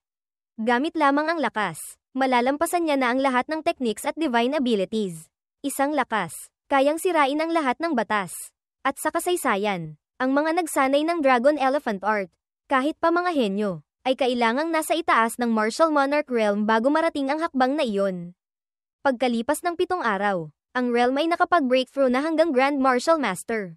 Pati ang Dragon Elephant Art ay nasa perfection na. Hindi ko pa naramdaman na ganito ako kalakas. Tumaas ang realm, lumakas ang katawan. Ang oras ng pagpapanatili ng Chi Spirit ay humaba rin. Pati ang paraan ng paggamit ay mas naging pamilyar na. Lahat ay handa na. Ang bungo ay hindi na rin humihinga. Oras na para umalis dito. Nitong mga araw na ito, ang array formation ay nakatulong sa akin na mag-condense ng 500.000 Hongmeng Spirit Stones. Sa pagkakaroon ng ganito kalaking yaman, tiyak na makakakuha ako ng malaking pakinabang. Kalkulahin ang oras, silan NHI. Marahil ay nakapag-breakthrough na. Pupuntahan ko siya. Sa sandaling ito, sa ibabaw ng lawa, si Xiao Qiang ay masayang naglalaro sa tubig. Umahan na rin si Yeming mula sa tubig. Xiao Qiang, mayabang ka ah. Nang ahas kang maglaro ng ganyan sa Divine Lake. Ikaw ang amo. Ang aura ng amo. Amo, ganito pala ang itsura mo. Hindi mo pa sinasagot ang tanong ko. Yung mga taga Divine Lake Palace. Hindi ka ba nila pinapagalitan? Sila, wala silang oras para pakialaman ako. Ngayon, magulo ang mundo. Ang mga magagaling ay tumakbo na papunta sa teritoryo ng Golden Empire. Anong nangyari? Nitong mga nakaraang araw, maraming malalaking bagay ang nangyari. Ang hukbo ng Vermilion Bird ay sunod-sunod na sumakop ng maraming kaharian. Napakaganda ng sitwasyon. Para labanan ng Golden Empire. Magtatayo na sana ng alyansa. Sakto sa panahong ito, ang Hidden Sword Manor, Star Sea, Divine Lake, at iba pang malalaking puwersa ay biglang kumilos. Sabay-sabay na inatake mula sa loob at labas ang mga lupain ng Golden Empire. Ang Tianyuan Continent ay umatake na rito. Tapos ang mga puwersa ng Zuan Tian Great World ay nagpapatayan pa sa isa't isa. Ang mga tao sa lupain ito, hindi ko na alam kung ano ang sasabihin ko. Ang mga malalaking puwersa ng Zuan Tian Great World ay hindi mga hanggal. Nang ahas pa silang mag-away-away. Iyon ay dahil mali ang kanilang pagkakaintindi sa Vermilion Bird Army. Pagkatapos nilang planuhing wasakin ang Golden Empire, magkakaisa sila para wasakin ang Vermilion Bird Army. Sa harap ng pinagsamang pag-atake ng ilang malalaking puwersa, ang Vermilion Bird Army ay hindi kalaban. Ngunit sa kritikal na sandali, ang Sword Lake Holy Land at Zuan Tian Holy Land mula sa Tianyuan Continent ay nagpadala ng maraming eksperto. Kahit ang 4 na malalaking Divine Lands at ang 10,000-year Great Sects ay sabay-sabay na nagpakita. Nagdulot ito ng kaguluhan sa Zuan Tian Continent. Ang sitwasyon ng digmaan ay medyo komplikado. Kung gayon, sa labas ngayon ay magulo. Tunay ngang isang magandang pagkakataon para samantalahin ang kaguluhan. Ngunit, iyon ay mga nakaraang pangyayari na. Simula noong isang araw, ang mga puwersa sa Zuan Tian Great World ay biglang tumigil sa pakikipaglaban. Bumalik sila para ipagtanggol ang kanilang kasalukuyang mga teritoryo.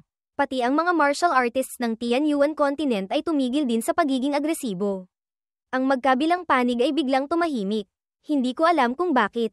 Ano naman ang pakialam natin kung bakit? Ngayon, may mas mahalagang bagay. Shao Qiang, sina Jiang Taishan o ang Hidden Sword Manor. May balita ba kamakailan? Si Jiang Taishan, isang oras na ang nakalipas. Nakita ko siyang pinangunahan ng isang grupo ng mga martial gods. Sakay ng isang warship, papunta sa direksyon ng Hidden Sword Manor. Hindi ko rin alam kung bakit.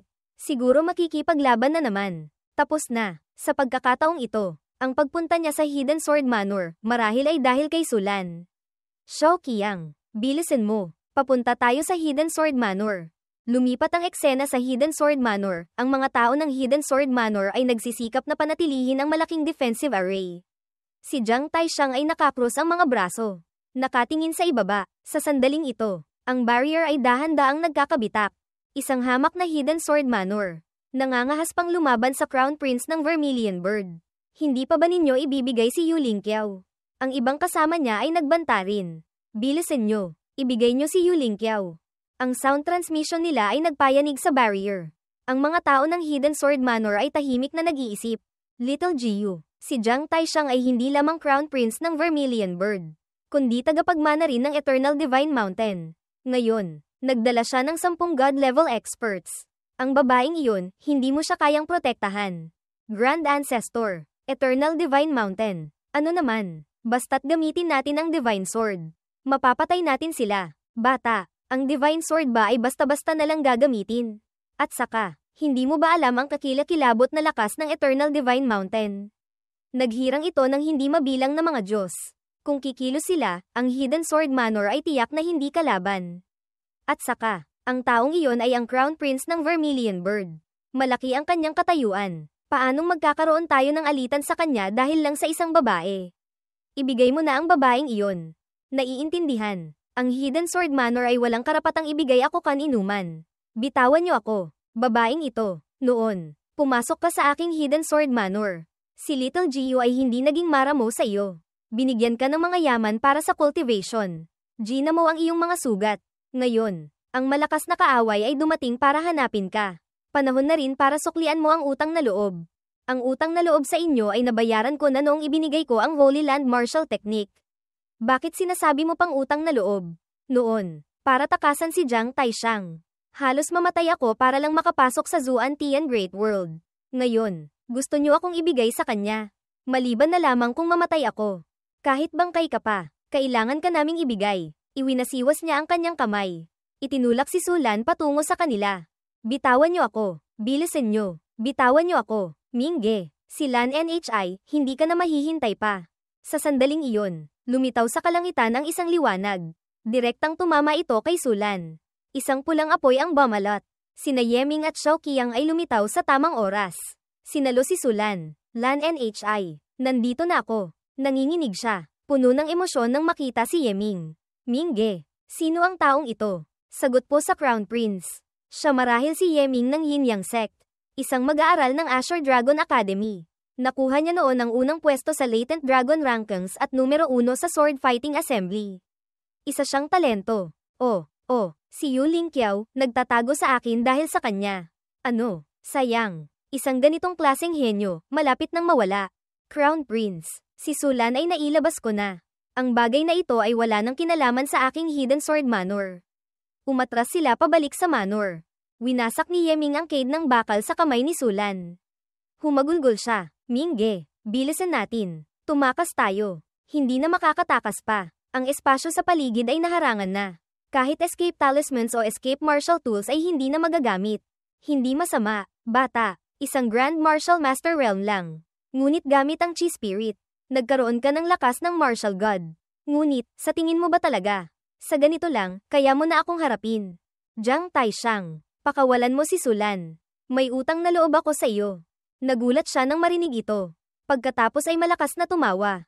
Isang langgam, nangangahas pang mag-alok ng pabor sa akin. Ang Crown Prince. Tunay ngang isang katatawanan. Langgam. Kung sabihin kong kaya kitang patayin, maniniwala ka ba? Pangahas. Nang ahas kang maging bastos sa Crown Prince. Ngayon, mamamatay ka na. Xiao Qiang. Kumilos ka. Naiintindihan. Humiga ng apoy si Yeming. Sa sandaling ito, humiga rin ng lason si Xiao Qiang. Ang pinagsamang atake ni Yeming at Xiao Qiang ay sumugod. Nagpayanig ito sa barrier ng Hidden Sword Manor. Ngunit ang atakeng iyon ay naharang pa rin ng taong nasa tabi ni Jiang Taishan. Mukhang iyon na ang pinakamalakas niyang killing move pagkatapos ng pagsasama sa Water Dragon. Ano? Ngunit sa harap ko, wala pa rin iyan. Pasabugin. Bilisan mong tapusin ang laban. Isang martial god ang huminga ng malalim. Pagkatapos ay humiga. Great Heaven Thunder Sound. Mabilis na tumakas si Xiao Qiang. Gustong tumakas. Crown Prince. Sandali. Hayaan mong ako ang umayos sa kanya.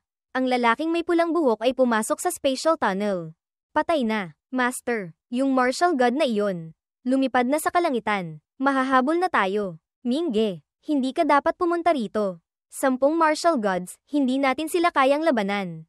Magtiwala ka sa akin. Tiyak na may lalabas kita rito. Sa sandaling ito, isang spatial vortex ang dahan-daang nagbubukas sa likuran ni Yeming. Ang lalaking may pulang buhok, hawak ang espada, ay sumusugod. Humiga ng apoy si Yeming patungo sa kanya. Mabilis na bumalat ang apoy. Ngunit sa sandaling ito, ginamit niya ang Silence Destruction Slash. Hiniwan ito sa dalawa ang apoy ni Yeming. At sumugod. Master, kung aasa lamang sa divine power, hindi siya mapipigilan. Alam ko, Merit Steel, lahat ng aking kayamanan, kasama na ang Resonant Spirit Stone sa aking katawan. Gamitin mo ito para ipagpalit sa akin. God-slaying Dharma Artifact, Du Shenbao, Mie Shen Arrow. Itinutok ni Yeming ang pana sa lalaking may pulang buhok na sumusugod. Nagulat siya, napabulalas. Ano? Umalis na ang palaso mula sa pana. Tumagos sa kanyang dibdib. Hindi ko inaasahan, pati ang aking divine soul ay kaya niyang atakihin. Ang ganito katakat na sandata. Ang martial god na may pulang buhok ay ganap nang napuksa sa isang atake. Bumagsak siya sa harap nila. Siya, nagawa niyang patayin kahit isang martial god. Paanong nangyari iyon? Imposible. Patuloy na itinutok ni Yeming ang pana. Pinakawalan ang ikalawang palaso. Master, ang God-slaying Dharma Artifact, napakalakas ng puwersa. Kahit pilitin pa ni Master na gamitin ang Chi Spirit Power. Ang mga litid, buto, at laman ay hindi makakatagal ng matagal. Alam ko, kung ayaw ninyong mamatay, umalis na kayo agad dito. Kung hindi, ngayon ang magiging katapusan ninyo. Nagalit si Jiang Taishan. Kinuyam ang kamao. Ikaw, ang lakas ng loob mo. Nakagawa ka ng malaking kasalanan. Sa buong mundo, wala ka ng matatakasan. Sa pagkakataong ito, tingnan natin kung sino ang makakapagligtas sa iyo. Ang God-slaying arrow ay pinakawalan na. Ang ganitong uri ng palaso, kayang i-lock ang kaluluwa. Hindi maiiwasan. 2. Fuang Thai Ti. Mabilis niyang ginamit ang Diamond Indestructible. Eternal Divine Shield. Ang palaso ay humahagibis sa hangin. Sumusugod. Isang malakas na pagsabog ang umalingaw-ngaw. Hindi naharang. Ang kanyang divine shield ay nawasak. Patuloy na lumipad ang palaso. Sumigaw siya. Pilit na lumalaban. Ngunit itinulak pa rin siya paatras ng palaso ni Yeming. Pagkatapos, isang malakas na pagsabog ang yumanig sa kalangitan. Pati si Jiang Taishan na nakatayo sa malapit ay naapektuhan. Napasok ka ng dugo. Sa sandaling ito, isang martial god ang lumipad para saluhin siya. Kamahalan. Tiningnan niya si Yeming nang may galit. Patayin siya. Patayin siya para sa akin. Ano? Yung Zhao martial god kanina. Ginamit ang lahat ng lakas para dumpensa. Pero namatay pa rin. Kung ito ay sandatang espesyal para sa pagpatay ng mga Diyos, kami, natatakot akong hindi rin kami exempted. Isa lamang siyang martial master. Hindi naman siguro kailangang isugal natin ang ating buhay. Kung aasa lamang sa divine power. Hanggang Grand Martial Master lang naman siya. Tiyak na hindi niya makakayanan ang backlash ng God-slaying weapon. Bakit hindi pa natin siya patayin? HMPH. Sa harap ng isang Grand Martial Master. Aatras pa tayo. Sa hinaharap, may mukha pa ba tayong haharap sa Martial Dao World? Bagamat medyo hamak, pero, lahat tayo. Sugurin natin siya ng sabay-sabay. Gulpihin natin siya. Si Yeming, sa sandaling ito, ay walang tigil ding sumusuka ng dugo. Mingge, huwag mo nang gamitin ang panang iyan. Kung magpapatuloy ka pa, mamamatay ka talaga. Kung hindi kita may iligtas, ano pang silbi ng buhay ko? Lintek, talaga, ang Chi Spirit, malapit nang hindi makayanan. Sa sandaling ito, ang lalaking may berdeng buhok ay sumusugod. Mamatay ka na para sa akin. Ginamit ni Xiao Qiang ang Devouring Heaven Poison Mist. Itinutok ni Yeming ang pana sa kanya. Ngunit sa sandaling ito, ang lalaking nakatakipang mukha ay lumitaw na mismo sa tabi ni Yeming. Mabilis na ginamit ni Yeming ang Yin Yang Shield. Ang lalaking nakatakipang mukha, sa sandaling ito, ay sumaksak gamit ang espada. Yin Yang Body Protection Talisman. Isang marangal na martial god. Gumagamit ng ganitong kababang paraan ng pag-atake ng patago. Kaiyahiya, nakakainis. Hayaan mong putulin ko ang kamay mo. Tingnan natin kung paano kapag gagamit ng pana. Dapat pala mas maaga siyang pinlano. Isang martial god na umatake ng patago, mahuhuli ba ng isang hamak na tulad mo? Patayin siya, bilisin nyo. Ang kanyang espada ay pababa na. Sumigaw si Yeming, Master Yi, tulungan mo ako. Isang sinag ng gintong liwanag ang nagtulak palayo sa dalawang martial gods. Ang clone ni Yi Xiantian ay dahan-daang lumitaw. Yi Xiantian, ang lalaking may berdeng buhok. Sa sandaling ito, ay ibinaba na ang kanyang kamay. Yi Xiantian, nangangahas kang kalabanin ng Crown Prince. Kayo lahat ay mga malalaking personalidad ng Vermilion Bird Empire at Eternal Divine Mountain. Natural lamang na mayroon din tayong kaunting relasyon. Umaasa pa rin akong ang mga naririto ay magbibigay ng kaunting mukha sa pagkakaibigang ito. Bigyan niyo ako ng kaunting mukha. Patawarin niyo ang aking disipulo. Bigyan siya ng daan para mabuhay. Ito. Si Yi Xiantian ay hindi madaling kalaban. Noong martial saint pa lang siya, nakapatay na siya ng martial god. Kung sakaling nakapag-breakthrough na siya sa martial god, kahit ang emperor ay kailangang magbigay ng 3 bahagi ng respeto sa kanya. Mahirap ito. Nananaginip ka, Yi Xiantian. Kung ang tunay mong katawan ang narito, aaminin ko, kahit ang aking ama ay magbibigay ng 3 bahagi ng respeto sa iyo. Ngunit kung narito ka bilang isang clone ng martial god, kahit papagsama-samahin naming lahat ang aming lakas para labanan ka, maaari lamang kaming umatras. Sa itsura mong iyan, sigurado akong isa ka pa ring martial saint. Narito, may barrier na naghihiwalay sa Tianyuan continent. Kahit patayin ka pa namin dito, hindi ka mahahanap ng iyong tunay na katawan. Agad siyang kumilos. Kung gayon, subukan nating maglaban. Ang bowl ang liwanag ni Yi Xiantian ay dahan-daang lumalaki. Malinaw na first level martial saint lamang. Ngunit ang pressure na ito ay hindi natatalo sa isang martial god. Ito, hindi kaya ito ang tunay na lakas ni Master na sumasabog? Yeming, masyadong marami ang kalabang martial gods. Ang laban na ito, tiyak na walang tsansang manalo. Si Master ay makakatulong lamang sa iyo na lumikha ng 100 para makatakas.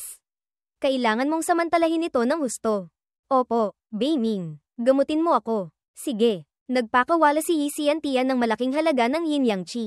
Hindi kaya, balak niyang tapusin tayong lahat sa isang atake. Puro walang kabuluhang pag-iisip. Hindi, tiyak na may iba siyang balak. Naiintindihan ko na. Pinupuno niya ito ng Yin Yang Chi para pasabugin. Pagkatapos, sa gitna ng kaguluhan, hindi tayo makakagalaw. Gagawa siya ng daan para makatakas ang batang iyon. Kamahalin. Ngayon, dalawa lang ang paraan. O patayin siya, o sirain ang kanyang yin-yang orb. Kung sisirain natin ang yin-yang orb, ngunit hanggat naririto pa siya, tiyak na gagawa siya ng pangalawang bola. Bilisin nyo. Sugurin nyo siya. Patayin. Sabay-sabay na kumilos ang mga martial gods. Human Annihilation Finger Path, Thunder Lightning Flash, Teng Long Saber. Ang tatlo ay pinagsama ang atake. Binuksan ni Xiao Qiang ang kanyang bibig. Ibinuga ang Devouring Heaven Poison Mist. Iwinasiwas din ni Yi Xiantian ang kanyang kamay. Ginamit ang yin-yang kilin. Ang mga demonic beasts mula sa loob ng bowl ang liwanag ay sumugod. Isang malakas na pagsabog ang yumanig sa kalangitan nang magbanggaan ang mga atake. Ang natitirang 5 martial gods. Sugurin niyo siyang lahat para sa akin. Tiyak na kailangan siyang mapatay. Samantalahin ang pagkakataong ito. Bilisin niyo. Kumilos. Patay na. Hindi ko inaasahan. Ang mga martial gods na ito ay napakakapal ng mukha. Tiyak na gusto nilang gumamit ng killing move. Kahit isugal ko pa ang aking buhay. Gamitin ang Chi Spirit at ang God-slaying Dharma Artifact. Hindi ko sila mapipigilan. Master, bigyan mo ako ng Dragon Blood. I activate ang aking potensyal. Tulungan ang aking katawan. Dumura si Yeming ng Dragon Blood sa katawan ni Xiao Qiang. Bloodline. Katawan. Sa sandaling ito, si Xiao Qiang ay nagkaroon ng 2 karagdagang clones. Sumugod sila para guluhin ang 5 martial gods ni Jiang Taishan. Sumuntok sila, ngunit hindi tumagos sa mga kaliskis ni Xiao Qiang. Lintik, ang katawan ng water dragon na ito ay hindi malakas.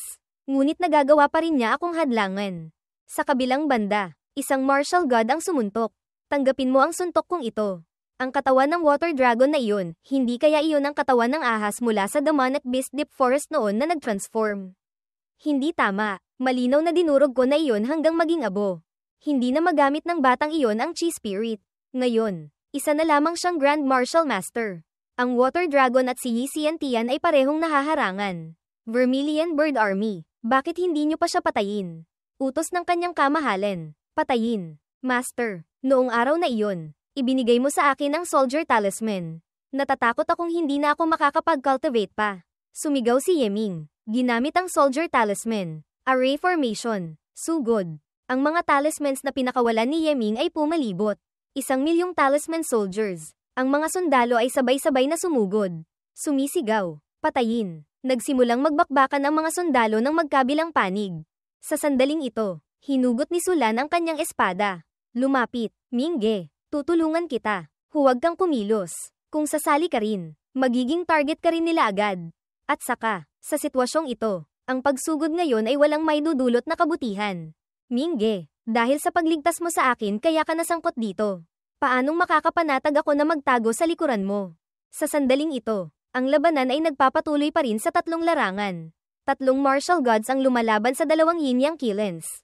5 iba pang martial gods ang lumalaban sa mga clones ni Xiao Qiang. Pati ang mga sundalo ay hindi nagpapahuli. Ang yin-yang orb ni Yi Xiantian ay patuloy pa ring lumalaki. 8 mararangal na martial gods. 1,000,000 Vermilion Bird Grand Army. Pero hindi pa rin sila matapos. Kung magpapatuloy ng ganito, kapag sumabog na ang yin-yang orb, sa gitna ng kaguluhan, posibleng makatakas sila. Nakakainis. Ayoko sanang gamitin ito, ngunit ngayon, hindi ko na mapag-iisipan pa ng husto. Worship. Ilabas ang God-slaying cannon. Wasakin ang clone ni Yi Xiantian. Kamahalan. Hindi pwede. Kamahalan. Sa hinaharap, kailangan pa nating gamitin ito para atakihin ang Golden Empire.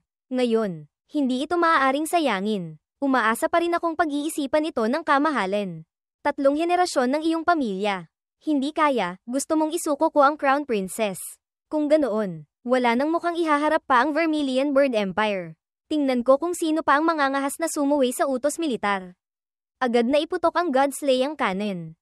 Ang God-slaying cannon ay nagsisimula ng mag-ipon ng enerhiya. Nagulat ang martial god na may berdeng buhok. Naramdaman ang panganib. Patay na. Lahat. Bilisin nyo. Umilag. Nang marinig iyon, agad silang umatras mula sa labanan. Master, umilag ka. Iyon ang God-slaying cannon. Nang marinig iyon, lumipad siya paatras. Ngunit sa sandaling ito, nagpaputok na ang God-slaying cannon. Dumaan ito sa mga clones ni Xiao Qiang. Dumiretso sa katawan ni Yi Xiantian. Kalahati na lamang ng kanyang katawan sa itaas ang natira.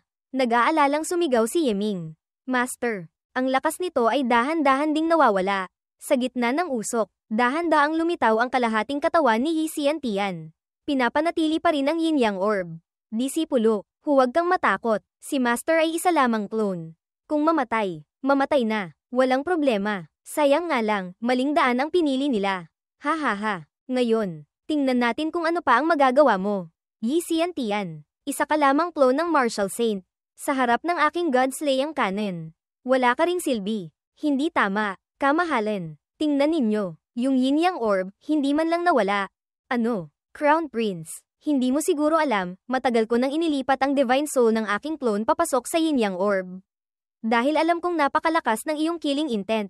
Kung bibigyan ka ng pagpipilian, kaysa sirain ang Yin Yang Orb, pipiliin mong patayin ako. Kung talagang sinira mo ang bola, wala na akong matatakasan pa.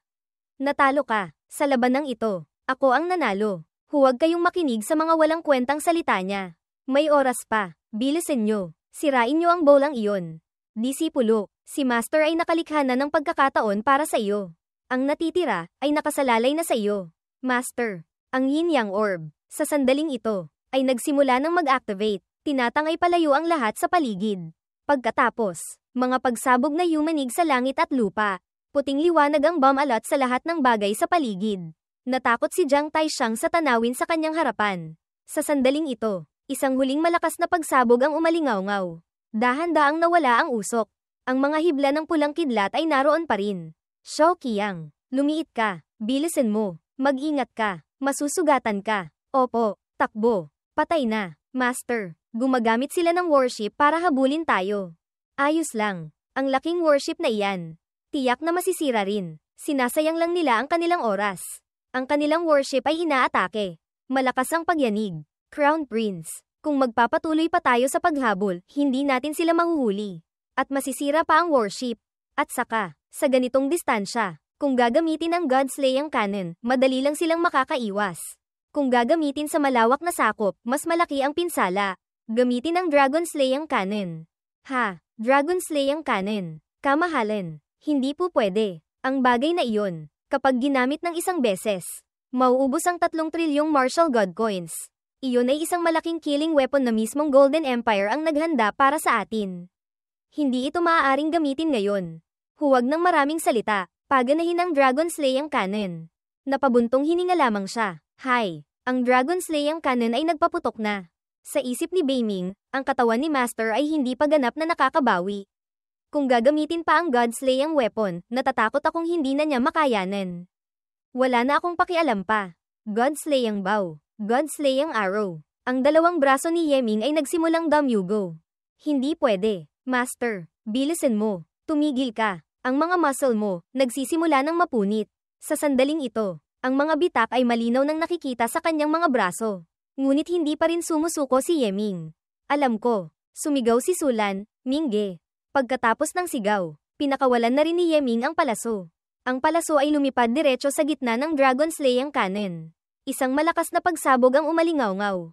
Ang Dragon-slaying cannon ay nabutas ng malaki ng God Annihilation Arrow. Bumagsak na rin si Yeming.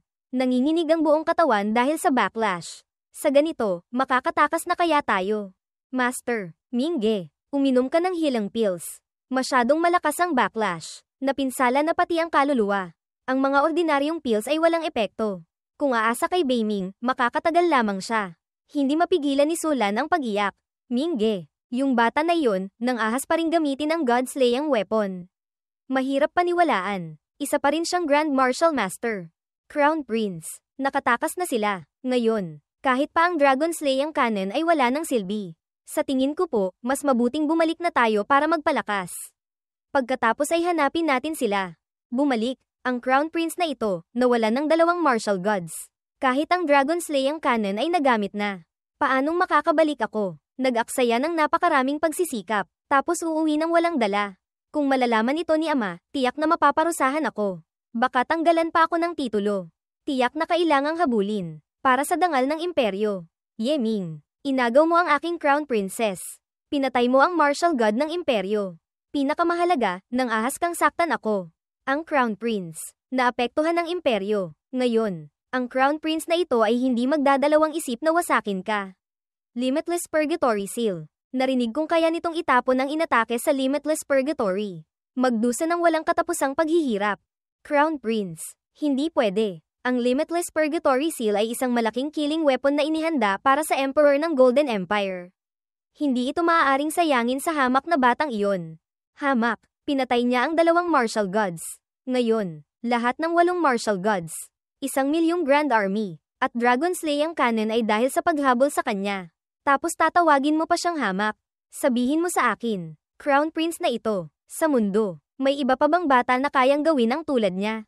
Ang bagay na ito, kung palalayain natin siya ngayon, sa hinaharap, tiyak na magiging malaking panganib siya sa imperyo. Ngayon, tiyak na kailangan siyang mamatay. Limitless Purgatory Seal. Ang Purgatory Seal ay na-activate na niya. Isang malakas na pagsabog ang umalingaw-ngaw. Isang lilang sinag ng liwanag ang dumiretso sa tumatakas na si Yeming.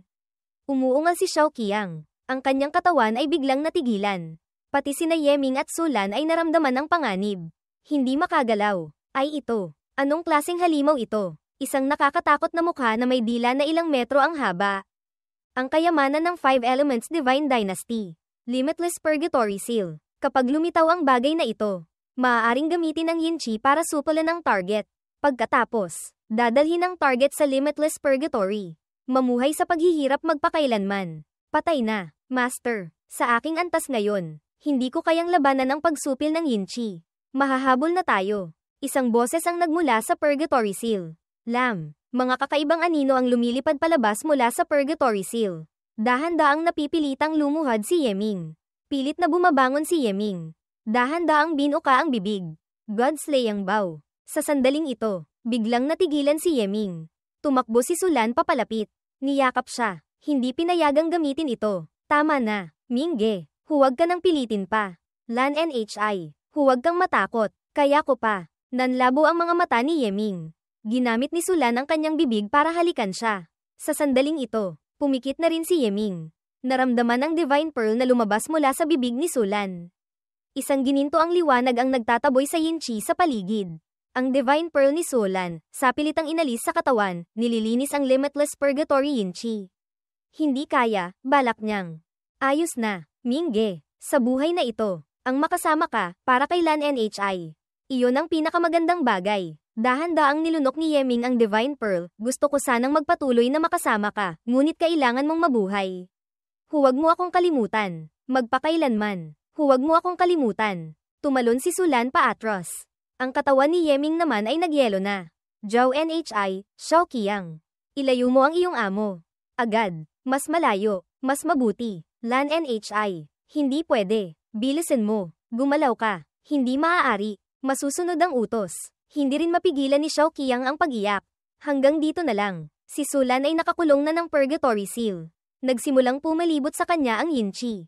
Hinihigop papasok sa walang katapusang lilang buhawi. Ang may hawak ng seal ay nagsimula ng mag-seal. Si Xiao Qiang, sa sandaling ito, ay bumilis at tumakas. Nagulat si Jiang Taishan nang makitang nakatakas na si Yeming sa malayo. Ang Limitless Purgatory Seal, isang beses lang magagamit. Tapos hindi pa rin siya nahuli. Hindi ko inaasahan. Napakalaki pala ng swerte niya. Crown Prince. Ang paggawa nito, ang mga kahihinatnan ay mahuhulaan na. Lumipas ang oras. Lumipat ang eksena sa isang kuweba. Nagparikit ng apoy si Xiao Qiang.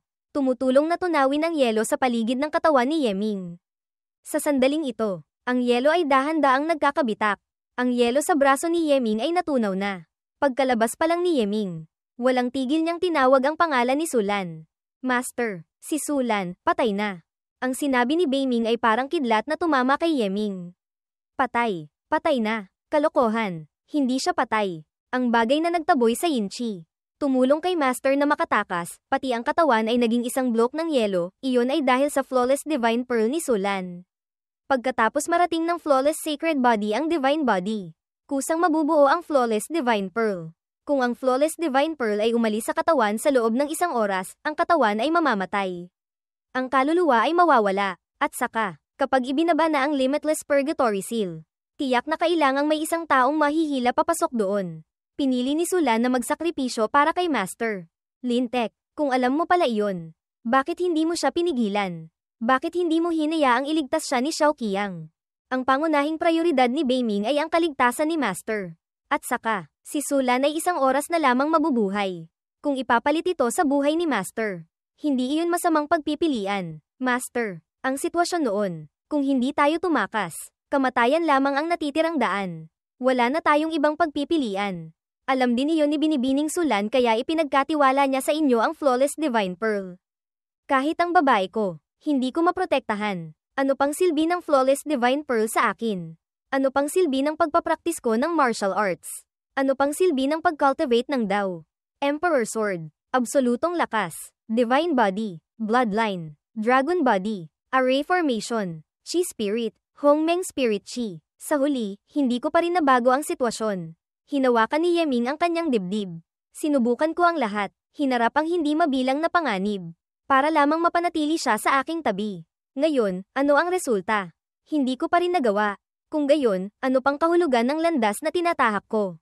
Ang landas ng mahirap na pagsasanay, ngayon. Para saan? Patay na. Ang Dao Heart ni Master ay bumabagsak. Ang kanyang kalooban ay nanghihina. Tinatanggihan ang sarili. Master, hindi ka maaaring sumuko. Master, kailangan mong bumangon. Magpasya kang ipaghiganti si Binibining Sulan. Master, magtiis ka lang muna sandali. Basta't buhay ka pa, palakasin mo ang iyong sarili. Saka ka makakapaghiganti. At saka, si Sulan ay posibleng buhay pa. Buhay pa. Nang marinig ito ni Yeming, bumalik agad ang kanyang diwa. Kung sa normal na estado. Pagkatapos umalis ng Divine Pearl. Sa loob ng isang oras, ang katawan ay mamamatay. Ngunit, minsan, sa loob ng Limitless Purgatory Seal, ang taong nakakulong sa Limitless Purgatory ay magdurusa magpakailanman. At ang pagsasabing magpakailanman ay hindi kalabisan. Dahil ang oras sa loob ng Limitless Purgatory ay nakapirmi. Dahil nakapirmi ang oras, kaya ang mga tao sa loob ay kailangang magdusa ng walang katapusang paghihirap. Maaari ring sabihin, kung nasa Limitless Purgatory, posibleng hindi pa patay si Sulan. Ha, hindi pa patay. Kung gayon, ibig sabihin, may iligtas ko siya. Kahit paano, ang Limitless Purgatory ay isang mapanganib na lugar sa Sansinukob. Tanging kapag sapat na ang lakas ni Master sa may iligtas si Sulan. Ngunit, ang bagay na ito ay napakahirap talaga. Kailangan ni Master ng lakas para sirain ang isang Great World. Paano masisira ang isang Great World? Hindi alam ni Beiming. Dahil kahit si Tong Tian Laozu noon ay walang sapat na lakas para sirain ang isang Great World. Gustong iligtas ni Master si Sulan, ang unang bagay ay malampasan si Tong Tian Laozu. Si Tong Tian Laozu ay isang sinaunang makapangyarihang nilalang. Ang paglampas sa kanya ay napakahirap. Niyakap ni Yeming ang kanyang mukha. Nadismaya. Ngunit, gaano man kahirap. Basta't mayroon pang kahit isang hibla ng pag-asa, tiyak na gagawin ko ito. Master, magpagaling ka muna. Kailangan kong mag-cultivate, para malampasan si Jiang Taishan. Sirain ang Great World, kahit gaano pa kahirap ang daan. Dapat mamatay si Kuang Nin. Pagkatapos, bumalik si Yeming sa Hidden Sword Manor gamit ang transmission array na iniwan niya dati. Sa sandaling ito, ginagamit ni Yeming ang espada para patalsikin ang mga anino. Ngunit inatake siya ng isang anino mula sa likuran. Lumingon si Yeming. Iwinasiwas ang espada. Hiniwa ito. Pagkatapos ay nagpatuloy sumulong. Nagpakawala ng sunod-sunod na atake ng espada na kasing bilis ng kidlat. Ang bilis ni Master ay palakas ng palakas. Ang kanyang footwork ay paliksi ng paliksi rin. Sa bawat pagkaubos niya ng spiritual energy at pisikal na lakas, ang Flawless Divine Pearl ay lilinisin ang kanyang katawan. Ipapakita ang kanyang potensyal. Ang Flawless Divine Pearl, kasama ang Divine Body Scripture ni Master, dagdag pa ang walang katapusang lakas sa pakikipaglaban. Ang realm ni Master ay tumataas din ng dahan-dahan. Ang Grand Martial Master Realm ay nahahati sa 4 na yugto. Intent arrives. Body arrives, body present. Intent first, body present. No intent, no intent. Self-present. Ito ay isang proseso ng unti-unting pag-aalaga sa Martial Dao Will. Karaniwan, pagkatapos marating ang no intent, self-present, magkokondense ang pagpipino ng Martial Dao. Mauunawaan ang lahat ng natutunan sa buong buhay. At mula roon ay magiging isang henerasyon ng Martial Ancestor na may sariling Martial Dao Thought at Martial Dao Will. Pagkatapos ng maraming araw ng tuloy-tuloy na pakikipaglaban, kasama pa ang tulong ng Flawless Divine Pearl. Ngayon, si Master ay narating na ang 3 yugto ng Martial Master, body present. No intent. Sa sandaling ito, ang mga anino kanina ay nagsama-sama. Naging isang aninong hawak ang espada. Sumugod si Yeming. Sumisigaw. Patayin. Naglaban ang dalawa ng walang tigil. Sunod-sunod na tunog ng keng-keng ang maririnig. Daan-daang mga galaw ang pinakawalan. Ngunit hindi pa rin mapagpasyahan ang panalo o talo. Sa sandaling ito, tumalon si Yeming. Hawak ng dalawang kamay ang espada. Bumagsak ito pababa. Ang espada sa kamay ng anino ay nagkabitak-bitak. Pagkatapos ay hiniwa siya ni Yeming sa dalawa. Puno rin ng mga sugat ang katawan ni Yeming. Binitbit niya ang espada. Nagpatuloy sa paglalakad. 3 araw, 5 araw, 9 na araw, 15 araw, 1 buwan. Hindi huminto si Yeming kahit isang hakbang. Nababaliw niyang inilabas ang kanyang galit at kalungkutan. Nalunod siya sa walang tigil na mga labanan.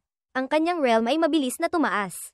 Napakabilis niyang narating ang ika-4 na yugto ng Grand Martial Master. Basta't gusto niya, maaari siyang mag-breakthrough sa Martial Ancestor anumang oras. Ngunit hindi niya namalayan ang lahat ng ito.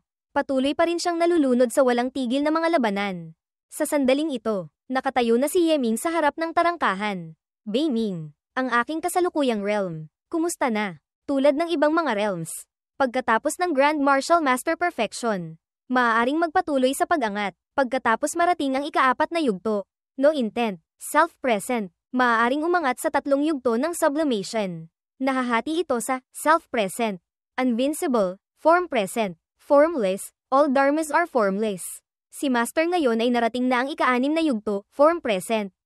Formless, kaunti na lang, magbe-breakthrough na siya sa all dharmas are formless. Sa labanan, nararamdaman ko ang flawless divine pearl ni Lan NHI na gumagana sa loob ng aking katawan. Kung wala ito, hindi ako makakaangat ng ganito kabilis. Ngunit, ngayon, si Lan NHI ay nasa limitless purgatory pa rin. Nagdurusa. Ang pamumuhay ng may sugat ay hindi makakalutas ng anumang problema. Kahit gaano pa kalungkot, kailangan pa ring tumingin sa hinaharap ni Master. Tama, kahit isang hibla lang ng pag-asa. Kailangan kong magpatuloy, hanggang sa makatayo ako sa harap ni Lan NHI. Sa sandaling ito, lumakad si Yeming patungo sa lugar kung saan may isang espadang nagliliwanag. Ito ay isa sa 4 na divine sword sa Hidden Sword Manor Zhu Shen Sword. Ang killing intent, napakakapal.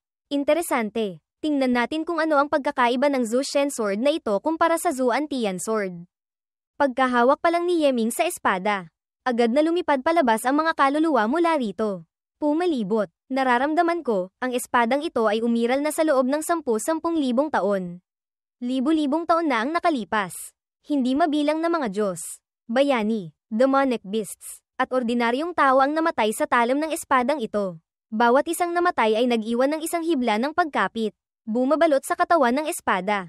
Sa paglipas ng panahon, ang pagkapit kasama ang killing intent ay palakas ng palakas. Naging ganito kitakat na enerhiya. Ang aking talento, ang aking sword skills, lahat ay karapat-dapat na maging amo mo. Hindi ka pa ba susuko? Sa sandaling ito, tumigil na ang espada. Pinagmasdan ito ni Yeming sa kanyang kamay. Iwinasiwas niya ito. Sinubukang humiwa. Isang slash. 3 sunod-sunod na pagsabog ang umalingaw-ngaw. Isang hiwa lang. May ganito ng kalakas na puwersa. Kahit ang aking katawan ay muntik ng masugatan ng internal killing intent at masira ang mga meridian. Masamang espada. Napakapanganib pa rin ito. Sa loob ng divine sword na ito, mayroon bang artifact spirit? Hindi. Dahil sa pagiging pinigilan ng pagkapit at killing intent sa loob ng maraming taon, ang artifact spirit ay matagal nang naging isa sa espadang ito.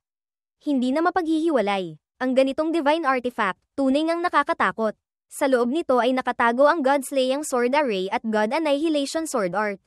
Gamit ang aking kasalukuyang array formation at sword techniques.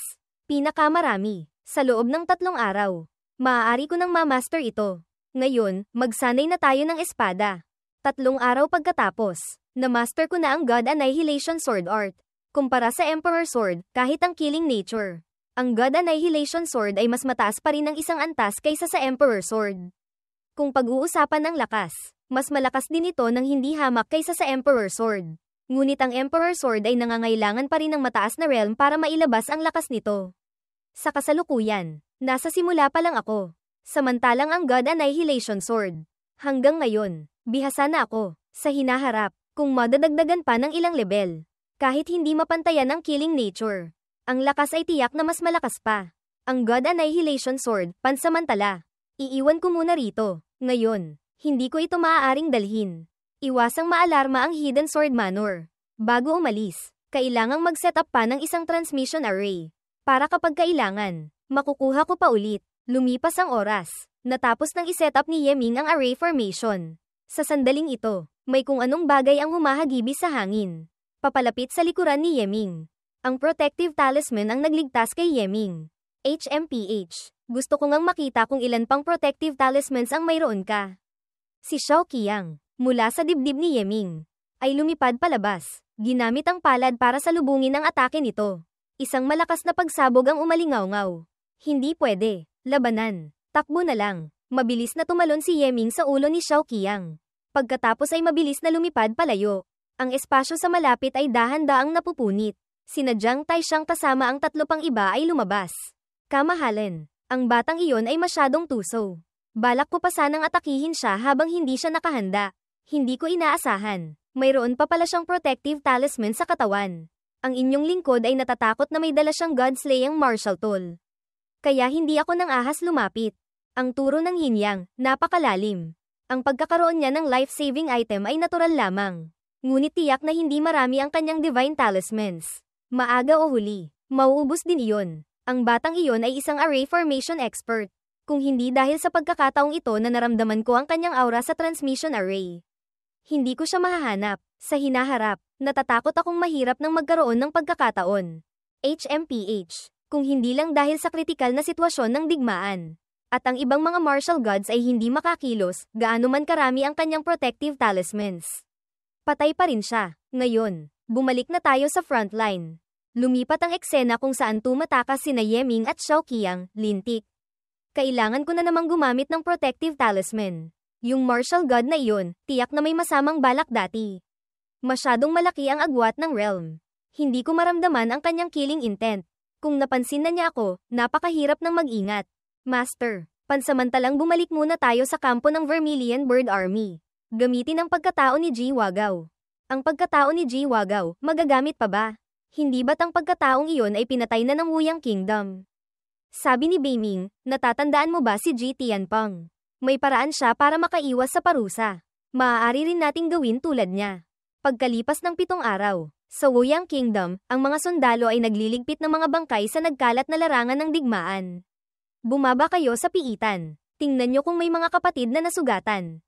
Mahal na general, pakawalan nyo ako. Pinatay ko lang naman ang ilang daang ordinaryong mamamayan.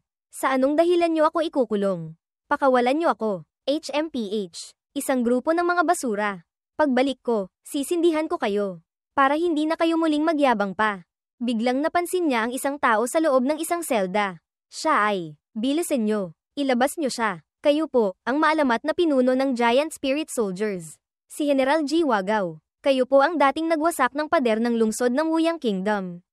Nagtamo ng hindi mabilang na karangalan. Sabi nila, pagkatapos noon, pinatay kayo ng hari ng Wuyang Kingdom. Hindi ko inaasahan. Nakakulong pala kayo rito sa piitan. Bilisan nyo. Ilabas nyo siya.